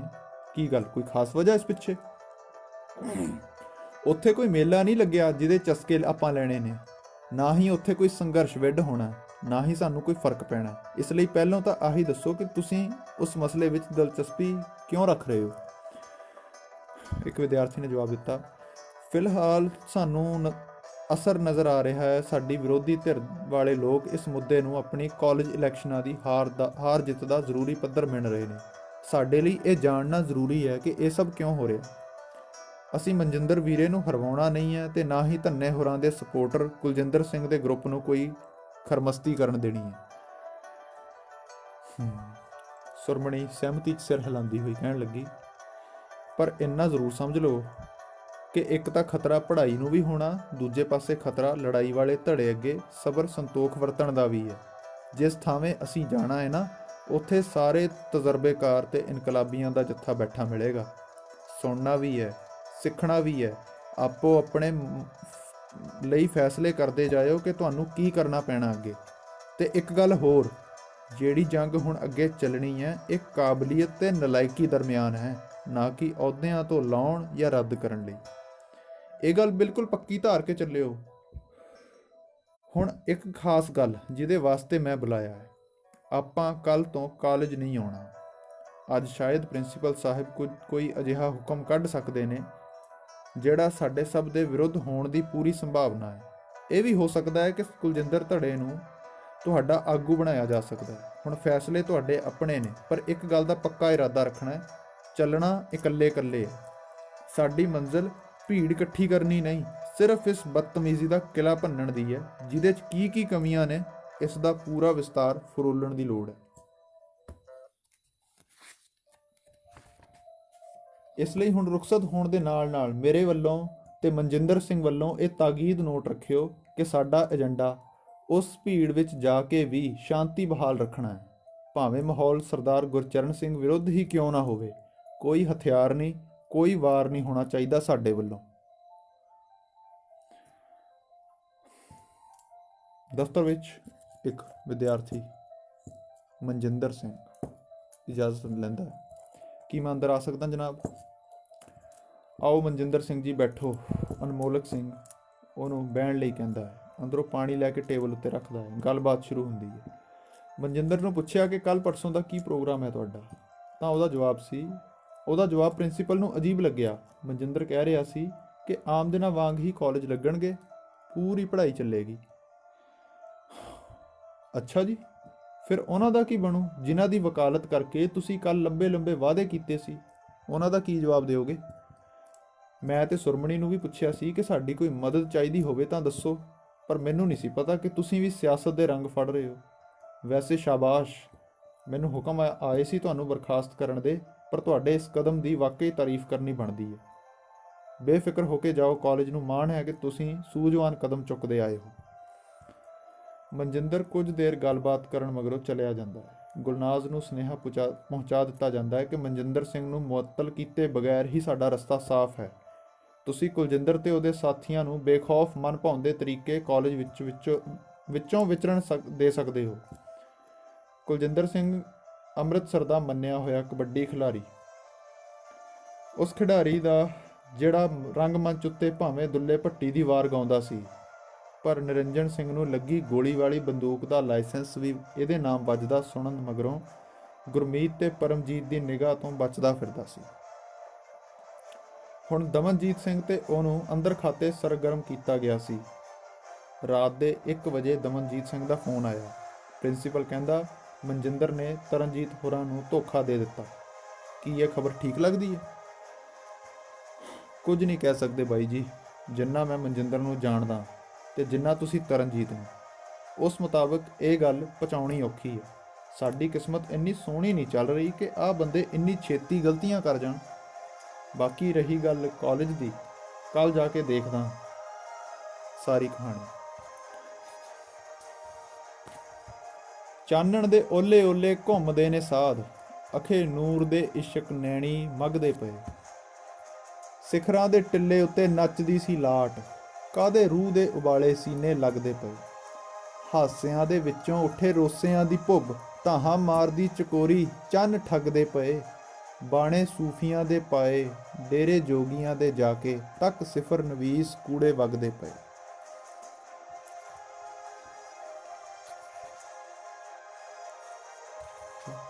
ਰਣਜੀਤ ਸਿੰਘ ਤੇ ਨਵਦੀਪ ਸਿੰਘ ਬੈਰਕ 'ਚ ਜਾਗਦੇ ਪਏ ਸੀ। ਇੰਦਰਪਾਲ ਸਿੰਘ ਨੂੰ ਬਾਗ ਵਿੱਚ ਜਾਗਦਾ ਬੈਠਾ ਵੇਖ ਕੇ ਕਹਿਣ ਲੱਗੇ, ਇਹਦੇ ਬਾਰੇ ਹਰ ਕੋਈ ਵੱਖ-ਵੱਖ ਕਿਆਫੇ ਕਾਹਤੋਂ ਲਾਉਂਦਾ? ਕੀ ਕੋਈ ਖਾਸ ਵਜ੍ਹਾ? ਨਾਲ ਦੀ ਬੈਰਕ ਵਿੱਚੋਂ ਇੱਕ ਆਵਾਜ਼ ਆਈ, ਉਹ ਭਰਾਵੋ ਸੌਂ ਜਾਓ ਰਮਾਨ ਨਾਲ, ਉਹਨੇ ਤਾਂ ਅਣਿਆਈ ਬਰਬਾਦੀ ਸਹੇੜ ਕੇ ਜਾਗਣਾ ਹੀ ਹੈ। ਤੁਸੀਂ ਕਤਲ ਮੁਕੱਦਮਿਆਂ ਵਿੱਚ ਵੀ ਪੁੜੇ ਨਹੀਂ ਸਕਵਾਏ। ਅਗਲੇ ਨੂੰ ਪੁੱਛੋ ਜਿਹਨੇ ਪਰਲੇ ਮੁਲਕ ਤੇ ਇੱਧਰਲੀ ਹੁਕੂਮਤ ਦੀ ਡਾਂਗਾਂ ਬਰਦਾਸ਼ਤ ਕਰ ਕਰਕੇ ਲੱਤ ਨਕਾਰਾ ਕਰਾ ਲਈ। ਸਿਰਫ ਸਰਹੱਦ ਪਾਰ ਕਰਨ ਦਾ ਜੁਰਮ ਹੈ ਉਹਦੇ ਕੋਲ, ਉਹ ਵੀ ਵਾਪਸ ਆਪ ਪਰਤਿਆ ਦਲੇਰੀ ਨਾਲ ਜੇਲ੍ਹ ਤੋੜ ਕੇ। ਜੇਲ੍ਹ ਉਹਨਾਂ ਦੀ ਭੰਨੀ, ਉਮਰ ਕੈਦ ਇੱਥੇ ਮਿਲੀ, ਉੱਤੋਂ ਸਜ਼ਾਵਾਂ ਵੀ ਪੂਰੀਆਂ ਹੋ ਚੁੱਕੀਆਂ ਹੁਣ ਤਾਂ। ਪਰ ਖਬਰੇ ਕੀ ਹੁੰਦਾ ਅੱਗੇ, ਦੇਖਦੇ ਹਾਂ। ਬਾਗ ਵਿੱਚ ਪਾਲੀ ਫਿਰ ਤੋਂ ਕਵਿਤ ਗਾਉਣ ਲੱਗ ਪਿਆ। ਜਿਹੜੇ ਜਿਹੜੇ ਕੈਦੀ ਜਾਗ ਰਹੇ ਸੀ, ਉਹ ਸਾਰੇ ਬਾਗ ਕੰਢੇ ਬਹਿ ਗਏ। ਭੇਦੀ ਭੇਦ ਲੁਕੇਂਦੇ ਆ, ਵੇ ਸਾਨੂੰ ਜਿਉਣ ਮਰਨ ਦਾ ਚਾਅ। ਭੇਦੀ ਭੇਦ ਲੁਕੇਂਦੇ ਆ, ਵੇ ਸਾਨੂੰ ਜਿਉਣ ਮਰਨ ਦਾ ਚਾਅ। ਨਾਲ ਇਸ਼ਕ ਦੇ ਜੀਵਦੇ ਆ, ਤੇਰੇ ਹਿਜਰ ਜਰਨ ਦਾ ਚਾਅ। ਮਾਏ ਨੀ ਇਹ ਰੰਗ ਮਜੀਠੇ, ਪੁੱਤ ਤੇਰੇ ਸਿਰ ਜਚਣੇ ਨਹੀਂ। ਵੇਖ ਗੁਲਾਬੀ ਤਾਰਿਆ ਵੇ, ਤੈਨੂੰ ਸਿਫਰ ਕਰਨ ਦਾ ਚਾਅ। ਜੋਗੀ ਜੋਗ ਲੁਟਾਵਣ ਚੱਲੇ, ਵੰਡ ਰਹੇ ਫਲ ਭਖੜੇ ਦੇ। ਬੜੇ ਮਹਿੰਗੇ ਸੌਦੇ ਕਰ ਰਹੇ, ਬੜੇ ਮਹਿੰਗੇ ਸੌਦੇ ਕਰ ਰਹੇ, ਭੰਨ ਦੇ ਕੰਢ ਚਰਖੜੇ ਦੇ। ਲੁੱਟ ਰਹੇ ਕੌਮਾਂ ਦੇ ਝਗੜੇ, ਸੱਚੀ ਲੋਕ ਲਗਾਵਣ ਰਗੜੇ। ਸੰਦਲਬਾਰ ਦੇ ਕੁੱਲ ਇਲਾਕੇ, ਕਿਸ ਮੀਂਹ ਵਰਨ ਦਾ ਚਾਅ। ਭੇਦੀ ਭੇਦ ਲੁਕੇਂਦੇ ਆ, ਵੇ ਸਾਨੂੰ ਜਿਉਣ ਮਰਨ ਦਾ ਚਾਅ। ਕਮਲਾਂ ਵਾਲੇ ਰੂਹਾਂ ਦੇ ਬੇਲੀ, ਦੀਨ ਮੁਕੰਮਲ ਭੁੱਲੇ ਨੇ। ਰਾਹਦਾਰੀ ਨਹੀਂ ਕੋਲ ਝੱਲਿਆ, ਬੇਮੁਲਾਜ਼ੇ ਖੁੱਲੇ ਨੇ। ਦੀਨ ਮਜ਼ਹਬ ਸੜਕਾਂ ਉੱਤੇ, ਮਰਦੇ ਮਹਿਰਮ ਰੜਕਾਂ ਉੱਤੇ। ਐਨੀ ਡਾਢੀ ਰਈਅਤ ਹੋਈ, ਦੈਲੇ ਡਰਨ ਦਾ ਵਾਹ। ਭੇਦੀ ਭੇਦ ਲੁਕੇਂਦੇ ਆ, ਵੇ ਸਾਨੂੰ ਜਿਉਣ ਮਰਨ ਦਾ ਚਾਅ। ਹੁਨਰ ਇਲਮ ਸਭ ਰੁਲ ਕੇ ਮਰ ਗਏ, ਬਾਪੂ ਰਾਹਾਂ ਤੱਕੇ ਵੇ। ਤੂੰ ਵੀ ਸੁਣ ਲੈ ਖੁਦਾਇਆ, ਕਾਹ ਤੋਂ ਦੂਰ ਕਰ ਲੈ ਡੱਕੇ ਵੇ। ਕੁਦਰਤ ਵੀ ਬੇਅੰਤ ਹੈ ਤੇਥੋਂ, ਜਾਣਾ ਸੱਚ ਨਾ ਲੁਕਾਇਆ ਮੈਥੋਂ। ਖਬਰ ਸਿਰਫ ਸਿਫਰ ਦੀ ਗੰਧਲੇ ਵਰਕੇ, ਹਰਫ ਖਰਨ ਨਾ ਸਿਆ। ਭੇਦੀ ਭੇਦ ਲੁਕੇਂਦੇ ਆ, ਵੇ ਸਾਨੂੰ ਜਿਉਣ ਮਰਨ ਦਾ ਚਾਅ। ਸਰਦਾਰ ਸਾਹਿਬ, ਨੀਂਦਰ ਦਾ ਘਰ ਫੇਰਾ ਨਹੀਂ ਪਾਉਣਾ ਤੁਸੀਂ ਅੱਜ? ਅੰਦਰੋਂ ਇੱਕ ਬਜ਼ੁਰਗ ਨੇ ਆਵਾਜ਼ ਦਿੱਤੀ ਤਾਂ ਪਾਲੀ ਸੁਚੇਤ ਹੋਇਆ। ਤਾਰਿਆਂ ਦੀ ਚਮਕ ਆਪਣੇ ਸਿਖਰ ਦੇ ਪੜਾਅ ਉੱਤੇ ਸੀ। ਠੰਡ ਪਿਛਲੇ ਪਹਿਰ ਦੀ ਵਧੀ ਹੋਈ। ਨਿੱਘ ਕੰਬਲੀ ਦਾ ਛੱਡਣ ਨੂੰ ਚਿੱਤ ਨਾ ਕੀਤਾ ਤਾਂ ਬਾਗ ਵਿੱਚ ਬੈਠਾ ਪਾਲੀ ਕਹਿਣ ਲੱਗਾ, ਬਾਬਿਓ ਜੇ ਹੁਣ ਹਿੱਲਿਆ ਤਾਂ ਪੈਰ ਨੇ ਠੰਡ 'ਚ ਲਹੂ ਜਮਾ ਦੇਣਾ। ਘੜੀ ਪੜ ਇੱਥੇ ਬਹਿ ਲਵਾਂ, ਮਗਰੋਂ ਪੋਹ ਫੁੱਟ ਹੀ ਪੈਣੀ ਹੈ। ਜੇਲਰ ਕੁਲਵੀਰ ਸਿੰਘ ਪੋਹ ਫੁੱਟਣ ਤੋਂ ਪਹਿਲੋਂ ਹੀ ਤਿਆਰ ਹੋਇਆ ਬਾਗ ਵਿੱਚ ਆਇਆ, ਜਿੱਥੇ ਮਾਲੀ ਇੰਦਰਪਾਲ ਸਿੰਘ ਚੌਂਕੜਾ ਮਾਰ ਕੇ ਬੈਠਾ ਜਪ ਨਿਸ਼ਾਨ ਦਾ ਜਾਪ ਕਰ ਰਿਹਾ ਸੀ। ਕੁਲਵੀਰ ਸਿੰਘ ਪਿੱਛੇ ਖੜ ਕੇ ਉਡੀਕ ਕਰਨ ਲੱਗਾ। ਅੱਗੋਂ ਆਵਾਜ਼ ਆਈ, ਮੈਂ ਤਿਆਰ ਬੈਠਾ ਜੇਲਰਾ, ਹੌਲਦਾਰ ਨੂੰ ਕਹਿ ਗੱਡੀ ਕੱਢ ਲਵੇ। ਅਦਾਲਤ ਜਾਣ ਨੂੰ ਬਹੁਤੀ ਹੀਲ ਹੁੱਜਤ ਕਾਹਦੀ, ਆਥਣ ਨੂੰ ਮੁੜ ਹੀ ਆਉਣਾ ਆਪਾਂ। ਕੁਲਵੀਰ ਕਹਿਣ ਲੱਗਾ, ਜਜਮਾਨਾ ਤੈਨੂੰ ਪੈਰੋਲ ਤੇ ਰਿਹਾਈ ਕਰਾਉਣੀ ਹੈ ਐਡਵੋਕੇਟ ਚਰਨਜੀਤ ਸਿੰਘ ਜੀ ਨੇ। ਪੈਰੋਲ ਵੀ ਸ਼ਾਇਦ 15 ਕੁ ਦਿਨਾਂ ਦੀ। ਲੈ ਦੱਸ, ਰੇਸ਼ਮ ਸਿੰਘ ਮਾਸਟਰ ਦੇ ਪੁੱਤਰ ਦੀ ਵਕਾਲਤ ਕਿੰਨੀ ਕੁ ਚੱਲੂ? ਤੂੰ ਚੁੱਪ ਕਰਕੇ ਉੱਥੇ ਨਜ਼ਾਰਾ ਵੇਖ ਅੱਜ। ਨਾਲੇ ਇੰਨਾ ਯਾਦ ਰੱਖ, ਕੁਛ ਵੀ ਮੇਰੀ ਮਰਜ਼ੀ ਤੋਂ ਬਾਹਰ ਨਹੀਂ। ਜੋ ਚਾਹਿਆ ਜਿਵੇਂ ਚਾਹਿਆ ਕੁਦਰਤ ਨੇ ਉਵੇਂ ਕਰਕੇ ਦਿੱਤਾ। ਅੱਗੇ ਵੀ ਬਾਬਾ ਮਿਹਰਾਂ ਰੱਖੇਗਾ, ਵੇਖੀ ਚੱਲ। ਗੱਲ ਹੈਰਾਨੀ ਭਰੀ ਸੀ, ਪਰ ਕੁਲਵੀਰ ਕਹਿਣਾ ਮੰਨਣ ਨੂੰ ਮਜਬੂਰ। ਖਾਲਸਾ ਕਾਲਜ ਵਿੱਚ ਕੁਲਜਿੰਦਰ 12-13 ਗੱਡੀਆਂ ਦੇ ਕਾਫਲੇ ਨਾਲ ਹਾਜ਼ਰ ਹੁੰਦਾ ਹੈ। ਸੁਰਮਣੀ ਉਹਦੇ ਕਾਫਲੇ ਨੂੰ ਮੂਹਰੇ ਹੋ ਟੱਕਰੀ। ਹਾਂਜੀ ਸ਼ਾਹ ਜੀ, ਅੱਜ ਐਦਾਂ ਕਿੱਦਾਂ ਤੁਰੇ ਆਉਂਦੇ ਹੋ? ਪਰਮਿਸ਼ਨ ਕਿਹਨੇ ਦਿੱਤੀ ਹੈ ਤੁਹਾਨੂੰ ਇੰਨੇ ਜਣਿਆਂ ਨਾਲ ਕਾਲਜ ਦਾ ਮਾਹੌਲ ਖਰਾਬ ਕਰਨ ਲਈ? ਕੁਲਜਿੰਦਰ ਕਹਿੰਦਾ, ਬੀਬੀ ਰਾਣੀਏ, ਫਿਲਹਾਲ ਤੇਰੇ ਚੱਪੇ ਇੱਕ ਕਾਲਜ ਪਿੱਛੇ ਪੰਜਾਬ ਦੇ ਮਾਹੌਲ ਦੇ ਵਿਗੜੇ ਸਰੂਪ ਦੀ ਫਿਕਰ ਵੱਧ ਹੈ ਸਾਨੂੰ। ਫਿਲਹਾਲ ਪ੍ਰਿੰਸੀਪਲ ਸਾਹਿਬ ਨੂੰ ਮਿਲਣ ਜਾਣ ਦੇ, ਰਾਹ ਛੱਡ ਮੇਰਾ। ਉਹਨੂੰ ਮਜਬੂਰਨ ਪਿੱਛੇ ਹਟਣਾ ਪਿਆ। ਕੁਲਜਿੰਦਰ ਕਾਲਜ ਦੀ ਵਿਵਸਥਾ ਦੇਖ ਕੇ ਪ੍ਰਿੰਸੀਪਲ ਅਨਮੋਲਕ ਸਿੰਘ ਨੂੰ ਕਹਿੰਦਾ, ਇੰਨੇ ਸਲੀਕੇ ਭਰੇ ਰੰਗ ਨੂੰ ਵੇਖ ਕੇ ਐਦਾਂ ਲੱਗਦਾ ਜਿਵੇਂ ਕਹਾਣੀ ਹੋ ਰਹੀ ਹੋਵੇ। ਸਾਨੂੰ ਇਸ ਵਾਰ ਬਾਹਲਾ ਕੁਝ ਚਾਹੀਦਾ ਵੀ ਨਹੀਂ, ਕਿਉਂਕਿ ਮੈਂ ਬਦਮਾਸ਼ੀ ਕਰਕੇ ਨਹੀਂ, ਸਗੋਂ ਸੰਜੀਦਾ ਰੂਪ ਵਿੱਚ ਇਲੈਕਸ਼ਨ ਜਿੱਤਣੇ ਨੇ। ਫਿਲਹਾਲ ਜਿਵੇਂ ਹੁਕਮ ਨੇ ਉਵੇਂ ਮੰਨਣੇ ਜ਼ਰੂਰੀ ਨੇ। ਵੈਸੇ ਵੀ ਸਾਡੀਆਂ ਮਜਬੂਰੀਆਂ ਲੜਨ ਦੀਆਂ ਨਹੀਂ, ਖੜਨ ਦੀਆਂ ਨੇ। ਅਨਮੋਲਕ ਸਿੰਘ ਪਹਿਲਾਂ ਸੋਚੀ ਪਏ ਰਹੇ, ਫਿਰ ਕਹਿਣ ਲੱਗੇ, ਕੁਲਜਿੰਦਰ, ਅਸੀਂ ਅਸਲ 'ਚ ਆਪਣੇ ਆਪ ਵਿੱਚ ਹੀ ਪੂਰੀ ਤਰ੍ਹਾਂ ਸਪਸ਼ਟ ਨਹੀਂ ਹਾਂ। ਜਾਂ ਤਾਂ ਚਿੱਤ ਸਾਡਾ ਵਾਕਈ ਪੰਚਾਇਤੀ ਰਾਜ ਦੇ ਹੱਕ ਵਿੱਚ ਭੁਗਤਦਾ ਹੋਵੇ, ਫਿਰ ਡਰ ਨਾ ਹੋਵੇ। ਪਰ ਇੱਥੇ ਤਾਂ ਅਸੀਂ ਆਪ ਇਹ ਸਭ ਤੋਂ ਅੱਕੇ ਪਏ ਹਾਂ। ਹੱਲ ਦੀ ਗੱਲ ਸਮਝੋਂ ਬਾਹਰ ਹੈ। ਜਿਨ੍ਹਾਂ ਦੀ ਗੱਲ ਪ੍ਰੋਫੈਸਰ ਚਰਨਪ੍ਰੀਤ ਕਹਿ ਰਿਹਾ, ਉਹਨਾਂ ਦੀ ਗੱਲ ਫੇਰ ਸਾਡੇ ਵਿਰੁੱਧ ਭੁਗਤਦੀ, ਕਿਉਂਕਿ ਉਹ ਤਾਂ ਸਿੱਖਿਆ ਮਹਿਕਮੇ ਨੂੰ ਵੀ ਵਿੱਚੇ ਦੋਸ਼ੀ ਗਿਣਦੇ ਨੇ। ਇੱਥੇ ਲੋਕ ਇੰਨੇ ਥੱਕੀ ਹੋਈ ਮਾਨਸਿਕਤਾ ਵਾਲੇ ਨੇ ਕਿ ਇੱਕ ਅੱਧ ਮੁੱਦਾ ਵੀ ਢੰਗ ਨਾਲ ਨਹੀਂ ਸਮਝ ਪਾਉਂਦੇ। ਸਮੁੱਚੇ ਬਦਲਾਅ ਦਾ ਸੰਕਲਪ ਇਹਨਾਂ ਕੋਲੋਂ ਲੱਭਣਾ ਤੁਹਾਡੀ ਮੂਰਖਤਾ ਤੋਂ ਵੱਧ ਕੁਝ ਵੀ ਨਹੀਂ। ਕੁਲਜਿੰਦਰ ਕਹਿੰਦਾ, ਚਲੋ ਉਹਨਾਂ ਨੂੰ ਵੀ ਉੱਥੇ ਜਾ ਕੇ ਸੁਣ ਹੀ ਲਵਾਂਗੇ। ਫਿਲਹਾਲ ਮੈਨੂੰ ਲੱਗਦਾ ਜ਼ਿਆਦਾ ਬੋਲਣ ਦੀ ਲੋੜ ਨਹੀਂ ਪੈਣੀ। ਤੁਹਾਡੀ ਡਰਾਵੇ ਦੀ ਨੀਤੀ ਸਫਲ ਰਹੀ ਹੈ ਇੱਥੇ ਤਾਂ। ਵੈਸੇ ਵੀ ਉਹ ਵਲੈਤੀ ਪ੍ਰੋਫੈਸਰ ਚਰਨਪ੍ਰੀਤ ਦਾ ਦਫਾ ਹੋਣਾ ਬਹੁਤ ਜ਼ਰੂਰੀ ਸੀ। ਸਾਡੇ ਸਮਾਜ ਨੂੰ ਸਿਆਣੇ ਲੋਕਾਂ ਦੀ ਕੋਈ ਲੋੜ ਨਹੀਂ, ਖਾਸ ਕਰ ਉਹਦੇ ਵਰਗੇ ਦੀ ਤਾਂ ਉੱਕਾ ਹੀ ਨਹੀਂ। ਇਹ ਤਾਂ ਮੈਂ ਹੀ ਸੀ ਜਿਹੜਾ ਹਜੇ ਤੱਕ ਦਮਨਜੀਤ ਬਾਈ ਦਾ ਕਿਹਾ ਇਹ ਕਹਿ ਕੇ ਮੋੜਦਾ ਰਿਹਾ ਕਿ ਕੋਈ ਫਾਇਦਾ ਨਹੀਂ ਇਹਨੂੰ ਖਤਮ ਕੀਤਿਆਂ। ਇਹ ਕੁਝ ਨਹੀਂ ਵਿਗਾੜ ਸਕਦਾ, ਵਰਨਾ ਉਹ ਤਾਂ ਇਹਨੂੰ ਕਦੋਂ ਦਾ ਰੋੜਨ ਨੂੰ ਫਿਰਦਾ ਸੀ। ਵੇਖ ਬੇਟਾ ਕੁਲਜਿੰਦਰ, ਵੈਸੇ ਹੁਣ ਇਹ ਗੱਲ ਖਾਸ ਨੋਟ ਕਰਨ ਵਾਲੀ ਹੈ ਤੇ ਧਿਆਨ ਰੱਖੀ। ਸਾਡੇ ਲਈ ਵੀ ਇਹ ਸਹੀ ਸਮਾਂ ਹੈ ਕਿ ਆਹ ਸਭ ਕੰਮਾਂ ਵਿੱਚੋਂ ਬਾਹਰ ਆਈਏ। ਮੰਨਿਆ ਸਿਆਸਤ ਤਾਕਤ ਦੇ ਜ਼ੋਰ ਨਾਲ ਚੱਲਦੀ ਹੈ, ਪਰ ਯਾਦ ਰਹੇ, ਦਾਗੀ ਕਿਰਦਾਰ ਸਮਾਜ ਨੂੰ ਕਦੇ ਵੀ ਬਰਦਾਸ਼ਤ ਨਹੀਂ ਹੋਣੇ। ਲੋਕ ਸਮੇਂ ਦੇ ਨਾਲ ਨਾਲ ਹੋਰ ਡਰਪੋਕ ਹੋ ਗਏ ਨੇ। ਸਿਆਸਤਦਾਨਾਂ ਦੀ ਇਹ ਘਟੀਆ ਸਾਜ਼ਿਸ਼ ਹੈ ਕਿ ਹਰ ਦਿਮਾਗ ਵਾਲੇ ਨੌਜਵਾਨ ਨੂੰ ਹਥਿਆਰ ਦਾ ਚਸਕਾ ਪਾ ਦਿੰਦੀ ਹੈ। ਹੁਣ ਹਾਲਾਤ ਗਰਮ ਹਨ। ਸ਼ਾਇਦ ਇਸ ਅੱਗ ਦੀ ਸੇਕ 'ਚ ਰਾਣੀ ਦਾ ਮਹਿਲ ਜ਼ਰੂਰ ਢਹਿ ਜਾਊ। ਤੂੰ ਦੂਰੀ ਬਣਾ ਸਿਆਣਪ ਨਾਲ। ਯਾਦ ਰੱਖੀ, ਇੱਥੇ ਜੱਟ ਬੁੱਧੀ ਨਾਲ ਅੜਚਨ ਬਣੇ। ਕਿਤੇ ਫੋਕਲਾ ਅਸੂਲ ਬਣਾ ਲਵੇਂ ਕਿ ਧੋਖੇਬਾਜ਼ੀ ਮੈਂ ਨਹੀਂ ਕਰਨੀ, ਸਿਆਸਤ ਵਰਤ। ਜੀ ਮੈਂ ਸਮਝ ਗਿਆ, ਹੁਣ ਮੈਂ ਚੱਲਦਾ ਹਾਂ। ਮੈਦਾਨ ਵਿੱਚ ਕੁਲਜਿੰਦਰ ਸਿੰਘ ਆਪਣੇ ਸਾਥੀਆਂ ਨਾਲ ਪਹੁੰਚਦਾ ਹੈ। ਵਿਦਿਆਰਥੀ ਕਾਫੀ ਤਾਦਾਦ ਵਿੱਚ ਮੌਜੂਦ ਸੀ। ਮਨਜਿੰਦਰ ਤੇ ਸੁਰਮਣੀ ਨੂੰ ਵੀ ਉਹਨਾਂ 'ਚ ਖੜੇ ਵੇਖ ਕੇ ਉਹ ਹੈਰਾਨ ਹੋਏ, ਪਰ ਕੁਲਜਿੰਦਰ ਉੱਚੇ ਚਬੂਤਰੇ ਤੇ ਚੜ੍ਹ ਕੇ ਵੇਖਣ ਲੱਗ ਗਿਆ ਸਭ ਨੂੰ। ਫਿਰ ਆਵਾਜ਼ ਦਿੱਤੀ, ਅੱਜ ਨਜ਼ਰੀ ਆ ਰਿਹਾ ਕਿ ਕਾਲਜ ਦੇ ਵਿਦਿਆਰਥੀ ਆਪਣੀ ਸੱਤਾ ਦੇ ਵਿੱਚ ਬਦਲਾਅ ਕਰਨੀ ਚਾਹੁੰਦੇ ਨੇ। ਹੌਸਲਾ ਚਾਹੀਦਾ ਇਸ ਬੈਠਕ ਦੀ ਮਹਿਫਲ ਨੂੰ ਖੜ ਕੇ ਉਡੀਕਣਾ। ਹੋਰ ਵੀ ਦੋਸਤੋ, ਕੱਲ੍ਹ ਦਾ ਆਨੰਦਪੁਰ ਦੀ ਰੈਲੀ ਨੂੰ ਵੇਖਣ ਦਾ ਖਿਆਲ ਕਿਹਦੇ ਵਿੱਚ ਹੈ? ਵਿਦਿਆਰਥੀਆਂ ਨੇ ਨਾਂਹ ਦੇ ਹੁੰਗਾਰੇ ਨਾਲ ਕੁਲਜਿੰਦਰ ਤੇ ਪ੍ਰਿੰਸੀਪਲ ਦੇ ਚਿਹਰੇ ਤੇ ਰੌਣਕ ਖਿੜਾ ਦਿੱਤੀ। ਕੁਲਜਿੰਦਰ ਆਪਣੀਆਂ ਗੱਲਾਂ ਕਹਿ ਕੇ ਉੱਥੋਂ ਤੁਰ ਗਿਆ। ਮਨਜਿੰਦਰ ਉਹਨੂੰ ਗੇਟ ਤੱਕ ਛੱਡਣ ਜਾਂਦੇ ਪ੍ਰਿੰਸੀਪਲ ਵੱਲ ਟਿਕੀ ਲਗਾ ਕੇ ਵੇਖਦਾ ਰਿਹਾ। ਫਿਰ ਵਿਦਿਆਰਥੀਆਂ ਵੱਲ ਸੰਬੋਧਿਤ ਹੁੰਦਾ ਕਹਿਣ ਲੱਗਾ, ਸ਼ਾਬਾਸ਼, ਹੁਣ ਕੱਲ੍ਹ ਤੋਂ ਕੀ ਕਰਨਾ ਹੈ ਸਮਝ ਆ ਗਈ ਨਾ ਸਭ ਦੇ? ਸਾਰਿਆਂ ਦੀ ਮੁਸਕਰਾਹਟ ਉਹਦੀ ਜਿੱਤ ਸੀ। ਹਾਈ ਕੋਰਟ ਤੋਂ ਬਾਹਰ ਨਿਰਾਸ਼ ਚਿਹਰੇ ਨਾਲ ਐਡਵੋਕੇਟ ਚਰਨਜੀਤ ਸਿੰਘ ਨਿਕਲ ਰਿਹਾ ਸੀ। ਸਾਹਮਣੇ ਇੰਦਰਪਾਲ ਸਿੰਘ, ਜੇਲਰ ਕੁਲਵੀਰ ਸਿੰਘ ਤੇ ਪੁਲਿਸ ਫੋਰਸ ਨਾਲ ਤੁਰਿਆ ਆ ਰਿਹਾ ਸੀ। ਚਰਨਜੀਤ ਉਹਦੇ ਕੋਲ ਜਾ ਕੇ ਕਹਿੰਦਾ, ਮਾਫ਼ ਕਰੀ ਵੀਰਾ, ਕੋਸ਼ਿਸ਼ ਤੇ ਆਸ ਪੂਰੀ ਸੀ ਕਿ ਪੈਰੋਲ ਮਿਲ ਜਾਵੇ। ਕੱਲ੍ਹ ਦੀ ਰੈਲੀ 'ਚ ਤੇਰਾ ਹੋਣਾ ਬਹੁਤ ਜ਼ਰੂਰੀ ਸੀ, ਪਰ ਅਫਸੋਸ ਸਭ ਖੇਹ ਹੋ ਗਿਆ। ਨਿਹਾਇਤ ਨਾਇਨਸਾਫੀ ਹੈ ਇਹ। ਇੰਦਰਪਾਲ ਸਿੰਘ ਮਿੰਨੀ ਜਿਹੀ ਮੁਸਕਰਾਹਟ ਨਾਲ ਉਹਨੂੰ ਵੇਖਦਾ ਹੋਇਆ ਕਹਿਣ ਲੱਗਾ,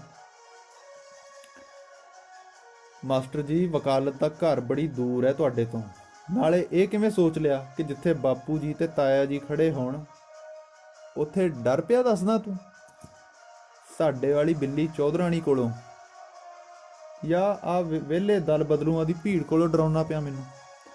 ਰਤਾ, ਮੱਤ ਵਰਤ। ਮੈਂ ਕੌਣ ਆ ਜਿਹਦੀ ਗੱਲ ਸੁਣੀ ਜਾਊ ਉੱਥੇ? ਲੋਕ ਕੀ ਜਾਣਦੇ ਨੇ ਮੇਰੇ ਬਾਰੇ ਜਿਹਦੇ ਪਿੱਛੇ ਤੂੰ ਇੰਨਾ ਉਲਰਿਆ ਫਿਰਦਾ? ਫਿਕਰ ਨਾ ਕਰ, ਬਸ ਸਭ ਵਧੀਆ ਹੋ, ਬਿਲਕੁਲ ਵਧੀਆ। ਦੇਖਦਾ ਚੱਲ। ਸਾਰਿਆਂ ਵੱਲ ਗੌਰ ਨਾਲ ਵੇਖ ਕੇ ਜੇਲਰ ਨੂੰ ਚੱਲਣ ਦਾ ਇਸ਼ਾਰਾ ਕਰਦਾ।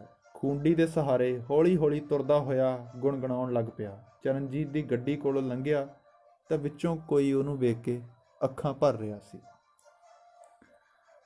ਸਬਰਾਂ ਦੀ ਤਾਣੀ ਟੁੱਟੀ ਪਹਿਲੇ ਪੈਰ ਦੀ, ਦੂਜੇ ਪੈਰ ਸੁਣਿਆ ਭੁਚਾਲ ਆ ਗਿਆ। ਅੰਬਰਾਂ ਤੋਂ ਚੰਨ ਵੀ ਅਲੋਪ ਹੋ ਗਿਆ। ਬਾਬਾ ਸੱਜ ਰਹੀ ਤਾਰਿਆਂ ਨੂੰ ਜਾਲ ਪਾ ਗਿਆ। ਅੱਖੀਆਂ ਨੂੰ ਲਾਲੀ ਚੜੀ ਅੱਗ ਵਰਗੀ, ਵੇ ਕਿਤੇ ਸੇਕ ਕੇ ਨਜ਼ਰ ਨਾ ਤੂੰ ਲੰਘ ਜਾਈਂ। ਸਿਫਰ ਨਵੀਸ ਮੇਲਾ ਨਵਾਂ ਸਾਜ ਬੈਠਾ, ਲੋਕੀ ਰੱਖਦੇ ਭੁਲੇਖਾ ਉਹਨੂੰ ਕਾਲ ਖਾ ਗਿਆ। ਕਿਤੇ ਮਹਿਕਦੇ ਤੂਫਾਨ ਰੁੱਖ ਹਿੱਲੇ ਹਿੱਲੇ, ਪੱਤ ਟਾਹਣੀਆਂ ਤੋਂ ਝੜਦੇ ਸੀ ਗਿੱਲੇ ਗਿੱਲੇ। ਗੂੰਜਦੇ ਪਹਾੜੇ ਤੇਰੇ ਸੱਧਰਾਂ ਦੇ ਚੱਲ, ਰੱਤ ਖੁਸ਼ਕੀ 'ਚ ਡੁੱਲੀ ਵੇ ਨਾ ਲੱਭਦੀ ਪਈ। ਸੱਜਣਾ ਵੇ ਤਾਰਿਆ ਗੁਲਾਬੀ ਰੰਗਿਆ, ਤੇਰੀ ਚਾਵਾਂ ਦੀ ਕਹਾਣੀ ਰੂੜੀ ਦੱਬਦੀ ਪਈ। ਕੱਚੇ ਕੱਚੇ ਖਾਬ ਲੋਕੀ ਤੱਕਦੇ ਰਹੇ, ਕੂੰਜ ਮੋਤੀਆਂ ਦੀ ਸਿੱਪੀਆਂ ਨੂੰ ਚੱਬਦੀ ਪਈ। ਸਾਵੇਂ ਤੇਰੇ ਝੂਠਿਆਂ ਨੇ ਸੱਚ ਬੋਲਿਆ, ਵੇ ਜ਼ਰਾ ਦੇ ਜਾਵੀਂ ਨਜ਼ੀਰ ਤੂੰ ਰਕੀਬ ਨੂੰ। ਹਾੜੇ ਹਾੜੇ ਰੋਸਿਆਂ ਦੀ ਪੰਡ ਨਾ ਵਧਾਈ, ਲੋਕੀ ਪੂਜਦੇ ਨੇ ਈਸਾ ਦੀ ਸਲੀਬ ਨੂੰ। ਇੱਥੇ ਦੀਨ ਤੇ ਈਮਾਨ ਸਾਰੇ ਵੰਡੇ ਵੰਡੇ, ਨਿਤ ਖੜਕਦੇ ਆਪੋ ਵਿੱਚ ਖੰਡੇ ਖੰਡੇ। ਚੂੜੀਆਂ ਦੀ ਮੰਗ ਉੱਤੇ ਸੰਗ ਲੱਗਦੀ ਸੀ, ਲੋਕੀ ਲੋਹਿਆਂ ਦੀ ਵੰਗਾਂ ਪਾ ਕੇ ਡਰਦੇ ਪਏ। ਸੱਜਣਾ ਵੇ ਤਾਰਿਆ ਗੁਲਾਬੀ ਰੰਗਿਆ, ਤੇਰੀ ਮੌਤ ਦੇ ਵਪਾਰੀ ਆਪੇ ਮਰਦੇ ਪਏ। ਕਿ ਜਿੱਤ ਦੇ ਐਲਾਨ ਤੂੰ ਕਰਦਾ ਰਹੋਵੇਂ, ਲੋਕੀ ਹੰਬਲੇ ਗਵਾ ਕੇ ਬਾਜ਼ੀ ਹਰਦੇ ਪਏ। ਲੰਮੀਆਂ ਵਾਟਾਂ ਨੂੰ ਤੱਕ ਖੂਨ ਖੋਲਿਆ ਸੀ, ਤੇਰਾ ਦੱਸ ਦੇ ਅਜ਼ੀਜ਼ ਵਿਰਤਾਂਤ ਵੇ। ਅੱਗ ਦੀ ਕਹਾਣੀ ਲਾਈ ਲੱਗ ਵਰਗੀ ਵੇ, ਬਾਹਰੋਂ ਜਾਪਦੀ ਏ ਬੈਠੀ ਠੰਡੀ ਸ਼ਾਂਤ ਵੇ। ਦੀਵੇ ਦੇਲੀਆਂ ਤੋਂ ਡਿੱਗੇ ਤੇਲ ਡੁੱਲੇ ਡੁੱਲੇ, ਵੇ ਰਾਹ ਚੌਧਰਾਂ ਦੇ ਮਾੜਿਆਂ ਨੂੰ ਭੁੱਲੇ ਭੁੱਲੇ। ਸੁਪਨੇ ਸਵਾਲਾਂ ਨਾਲ ਮਗਦੇ ਰਹੇ, ਲੋਕੀ ਭੱਠੀਆਂ 'ਚ ਸੁੱਟਦੇ ਤੇਜ਼ਾਬ ਕੱਲ ਦੇ। ਸੱਜਣਾ ਵੇ ਤਾਰਿਆ ਗੁਲਾਬੀ ਰੰਗਿਆ, ਲੋਕੀ ਵਿਗੜੇ ਜਿਹੇ ਨੇ ਕਿਉਂ ਪੰਜਾਬ ਵੱਲ ਦੇ। ਦਹਿਸ਼ਤਾਂ ਨੇ ਜਿਉਣ ਤੇ ਜਿਵਾਲਣ ਦੀਆਂ, ਪਰ ਖੌਫ ਦਰਸਾਉਂਦੇ ਨੇ ਹਿਸਾਬ ਹੱਲ ਦੇ। ਹੌਲ ਪੈਣ ਇੱਜੜ ਨੂੰ ਆਜੜੀ ਵੀ ਲੋਚਦੇ ਨੇ, ਹਰਿਆਲੀ ਘਾਹ ਤੇ ਕਪਾਹ ਨਾ। ਆਖਦੇ ਰਹਾਂਗੇ ਗੱਲ ਚੰਗੇ ਮਾੜੇ ਵਾਲੀ, ਪਰ ਮੇਚਦੇ ਰਹੇ ਤੁਰਨੇ ਦੀ ਰਾਹ ਨਾ। ਵੇਖ ਵੱਜਦੇ ਨਗਾੜੇ ਤੋੜੇ ਡੱਗੇ ਡੱਗੇ, ਸੱਚ ਝੂਠ ਦੇ ਅੰਦਾਜ਼ੇ ਤੁਰੇ ਅੱਗੇ ਅੱਗੇ। ਈਦ ਦੇ ਦੀਦਾਰ ਸਾਨੂੰ ਘੱਟ ਹੋਣਗੇ, ਕਿਤੇ ਸਿਫਰ ਦੇ ਸਾਬਤ ਗੁਨਾਹ ਹੋ ਗਏ। ਸੱਜਣਾ ਵੇ ਤਾਰਿਆ ਗੁਲਾਬੀ ਰੰਗਿਆ, ਇੱਥੇ ਦੀਨ ਤੇ ਈਮਾਨ ਵੀ ਫਨਾਹ ਹੋ ਗਏ। ਜੇ ਹੋਂਦ ਸਾਡੀ ਫਿਕਰਾਂ ਦੇ ਵਿੱਚ ਘੁਲ ਗਈ, ਉੱਥੇ ਅੱਡੋ ਅੱਡ ਰਾਵੀ ਤੇ ਚਨਾਹ ਹੋ ਗਏ। ਸੱਜਣਾ ਵੇ ਤਾਰਿਆ ਗੁਲਾਬੀ ਰੰਗਿਆ, ਇੱਥੇ ਦੀਨ ਤੇ ਈਮਾਨ ਵੀ ਫਨਾਹ ਹੋ ਗਏ। ਕੈਦੀ ਨੂੰ ਲੈ ਕੇ ਪੁਲਿਸ ਜਾ ਚੁੱਕੀ ਸੀ। ਗੱਡੀ ਤੋਂ ਉਤਰ ਕੇ ਨਿਰਮਲਪ੍ਰੀਤ ਕੌਰ ਬਾਹਰ ਆ ਗਈ। ਚਰਨਜੀਤ ਕੋਲ ਆ ਕੇ ਬੋਲੀ, ਮਾਫ ਕਰੀ ਪਰ ਅੱਜ ਹਾਰ ਗਿਆ। ਮੈਨੂੰ ਨਹੀਂ ਲੱਗਦਾ ਇਸ ਸਫ਼ਰ ਵਿੱਚ ਮੇਰੇ ਕੋਲੋਂ ਹੋਰ ਅੱਗੇ ਤੁਰ ਹੋਏਗਾ। ਨਿੰਮੀ ਦਾ ਹੈਰਾਨੀ ਭਰਿਆ ਸਵਾਲ ਆਇਆ, ਕਿਉਂ? ਕੇਸ ਹਾਰਨ ਨਾਲ ਜਾਂ ਰੱਦ ਹੋਣ ਨਾਲ ਇਸ ਸਫ਼ਰ ਨੂੰ ਕੀ ਲੈਣ ਦੇਣ? ਨਾਲੇ ਅਜੀਬ ਕੀ ਹੈ, ਜਿਹੋ ਜਿਹਾ ਉਹ ਅਪਰਾਧੀ ਹੈ ਉਹਦੇ ਹਿਸਾਬ ਨਾਲ ਇਹ ਹੋਣਾ ਹੀ ਸੀ। ਨਿਰਾਸ਼ਤਾ ਕਿਉਂ? ਮੇਰੀ ਨਿਰਾਸ਼ਤਾ ਤਾਂ ਸਿਰਫ ਇੰਨੀ ਕੀ ਹੈ ਨਾ ਕਿ ਪਾਲੀ ਨੂੰ ਮਿਲਣਾ ਬਾਪੂ ਜੀ ਨੂੰ ਮਿਲਣ ਤੋਂ ਪਹਿਲਾਂ ਜ਼ਰੂਰੀ ਹੈ। ਮਾਫੀ ਮੰਗਣੀ ਹੈ ਆਪਣੇ ਗੁਨਾਹ ਦੀ। ਇੰਤਜ਼ਾਰ ਹੋਰ ਵੱਧ ਗਿਆ ਮੇਰਾ, ਹੋਰ ਕੀ। ਨਿੰਮੀ, ਮੁੱਦਾ ਇੰਤਜ਼ਾਰ ਦਾ ਨਹੀਂ, ਮੁੱਦਾ ਇਹਦੀ ਤੜ ਦਾ ਹੈ। ਇਹਨੇ ਬਦਬਖਤੀ ਦੀ ਕੋਈ ਕਸਰ ਨਹੀਂ ਛੱਡਣੀ ਹੁੰਦੀ। ਅੱਜ ਵੀ ਕੋਰਟ 'ਚ ਜੱਜ ਨੂੰ ਐਵੇਂ ਪੇਸ਼ ਆਇਆ ਜਿਵੇਂ ਜੇਲ੍ਹ 'ਚ ਇਹਨੂੰ ਕੋਈ ਤਕਲੀਫ ਹੀ ਨਹੀਂ। ਬਾਹਰ ਆ ਕੇ ਆਪਣੇ ਮਿਸ਼ਨ ਨੂੰ ਹੀ ਪੂਰਾ ਕਰੇਗਾ। ਕਰਨਾ ਕੀ ਹੈ ਇਸ ਅਨਪੜ੍ਹ ਨੇ? ਘੱਟੋ ਘੱਟ ਅਦਾਲਤ ਅੱਗੇ ਤਾਂ ਹਲੀਮੀ ਰੱਖ ਸਕਦਾ ਬੰਦਾ ਕਿ ਨਹੀਂ? ਇਹਨੂੰ ਮੇਰੇ ਤੋਂ ਸਿਰਫ ਆਹੀ ਤਕਲੀਫ ਹੈ ਕਿ ਮੇਰੇ ਬਾਪੂ ਨੇ ਇਹਨਾਂ ਭੈਣ ਭਰਾਵਾਂ ਨੂੰ ਚੌਧਰੀ ਦੇ ਆਖਿਆਂ ਸਕੂਲੋਂ ਕੱਢਣ ਦਾ ਕੰਮ ਕੀਤਾ ਸੀ। ਕੀ ਫਾਇਦਾ ਉਸ ਜਿੱਦ ਦਾ? ਨਿੰਮੀ ਠੰਡਾ ਸਾਹ ਭਰ ਕੇ ਕਹਿੰਦੀ, ਤੁਹਾਡੇ ਵੱਸ ਦਾ ਹੈ ਨਹੀਂ ਉਹਨੂੰ ਸਮਝਣਾ, ਨਾ ਹੀ ਤੁਹਾਡੇ ਇਹ ਖੇਲ ਸਮਝ ਆਉਣਾ ਹੈ। ਪਰ ਅਫਸੋਸ ਕਿ ਮੈਂ ਜ਼ਾਹਰ ਵੀ ਨਹੀਂ ਹੋ ਸਕਦੀ ਉਸ ਸ਼ਖਸ ਦੇ ਜਦੋਂ ਤੱਕ ਇਹ ਨਹੀਂ ਪੱਕਾ ਹੋ ਜਾਂਦਾ ਕਿ ਵਾਕਈ ਉਹ ਮੈਨੂੰ ਸਮਝਣਾ ਚਾਹੁੰਦਾ ਹੈ ਜਾਂ ਨਹੀਂ।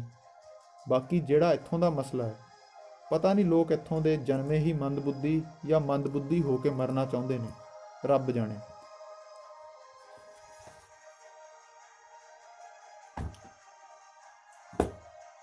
ਮਸਲਾ ਇਨਸਾਫ ਦੇ ਘਰ ਵਿੱਚ ਜਾ ਕੇ ਵੀ ਇਨਸਾਫ ਮੰਗਣ ਦਾ ਨਹੀਂ, ਇਨਸਾਫ ਕਰਨ ਦਾ। ਸਜ਼ਾ ਪੂਰੀ ਹੋ ਚੁੱਕੀ ਹੋਵੇ, ਸਜ਼ਾ ਪੂਰੀ ਹੋਣ ਦੇ ਬਾਵਜੂਦ ਸੁਣਵਾਈ ਨਾ ਹੋ ਰਹੀ ਹੋਵੇ ਤੇ ਪੈਰੋਲ ਮਿਲਣੀ ਕਿਸੇ ਕੈਦੀ ਲਈ ਖੁਸ਼ੀ ਦੀ ਗੱਲ ਹੋ ਸਕਦੀ ਹੈ, ਪਰ ਜਿਹੜਾ ਕੈਦੀ ਆਪਣੇ ਸਵੈਮਾਨ ਨੂੰ ਨਹੀਂ ਛੱਡਦਾ, ਉਹ ਫਿਰ ਇਹੀ ਜ਼ਿੱਦ ਰੱਖੇਗਾ ਕਿ ਛੁੱਟਣਾ ਤਾਂ ਸਜ਼ਾ ਯਾਫਤਾ ਹੋਣ ਦਾ ਪੂਰਾ ਕਿੱਸਾ ਮੁਕਾ ਕੇ ਛੁੱਟੇ। ਪੈਰੋਲ ਤੇ ਜ਼ਮਾਨਤਾਂ ਅਧੂਰੇ ਸਫ਼ਰ ਦੀਆਂ ਕਹਾਣੀਆਂ ਹੁੰਦੀਆਂ। ਇਹ ਇਨਸਾਫ ਦਾ ਰੰਗ ਹੈ, ਇਹ ਇਨਸਾਫ ਦੀ ਕਹਾਣੀ ਹੈ ਤੇ ਵਾਰ-ਵਾਰ ਇਸ ਕਿੱਸੇ ਵਿੱਚ ਸਾਨੂੰ ਇਹ ਗੱਲ ਜਾਣਨ ਨੂੰ ਮਿਲੇਗੀ ਕਿ ਇਨਸਾਫ ਮੰਗਣਾ ਬਹੁਤਾ ਔਖਾ ਨਹੀਂ, ਪਰ ਇਨਸਾਫ ਕਰਨ ਲਈ ਬਹੁਤ ਕੁਝ ਗਵਾਉਣਾ ਪੈਂਦਾ ਹੈ। ਇਨਸਾਫ ਇਕੱਲਾ ਦੂਸਰਿਆਂ ਨਾਲ ਨਹੀਂ ਕੀਤਾ ਜਾਂਦਾ, ਖੁਦ ਨਾਲ ਵੀ ਇਨਸਾਫ ਕਰਨਾ ਬਹੁਤ ਜ਼ਰੂਰੀ ਹੈ। ਇਹੀ ਇਨਸਾਫ ਦੇ ਤਕਾਜ਼ੇ ਤੇ ਇਹੀ ਇਨਸਾਫ ਦੇ ਸਫ਼ਰ ਨੂੰ ਜਾਣਨ ਲਈ ਸੁਣਦੇ ਰਹੋ ਸਫ਼ਰਨਾਮਾ।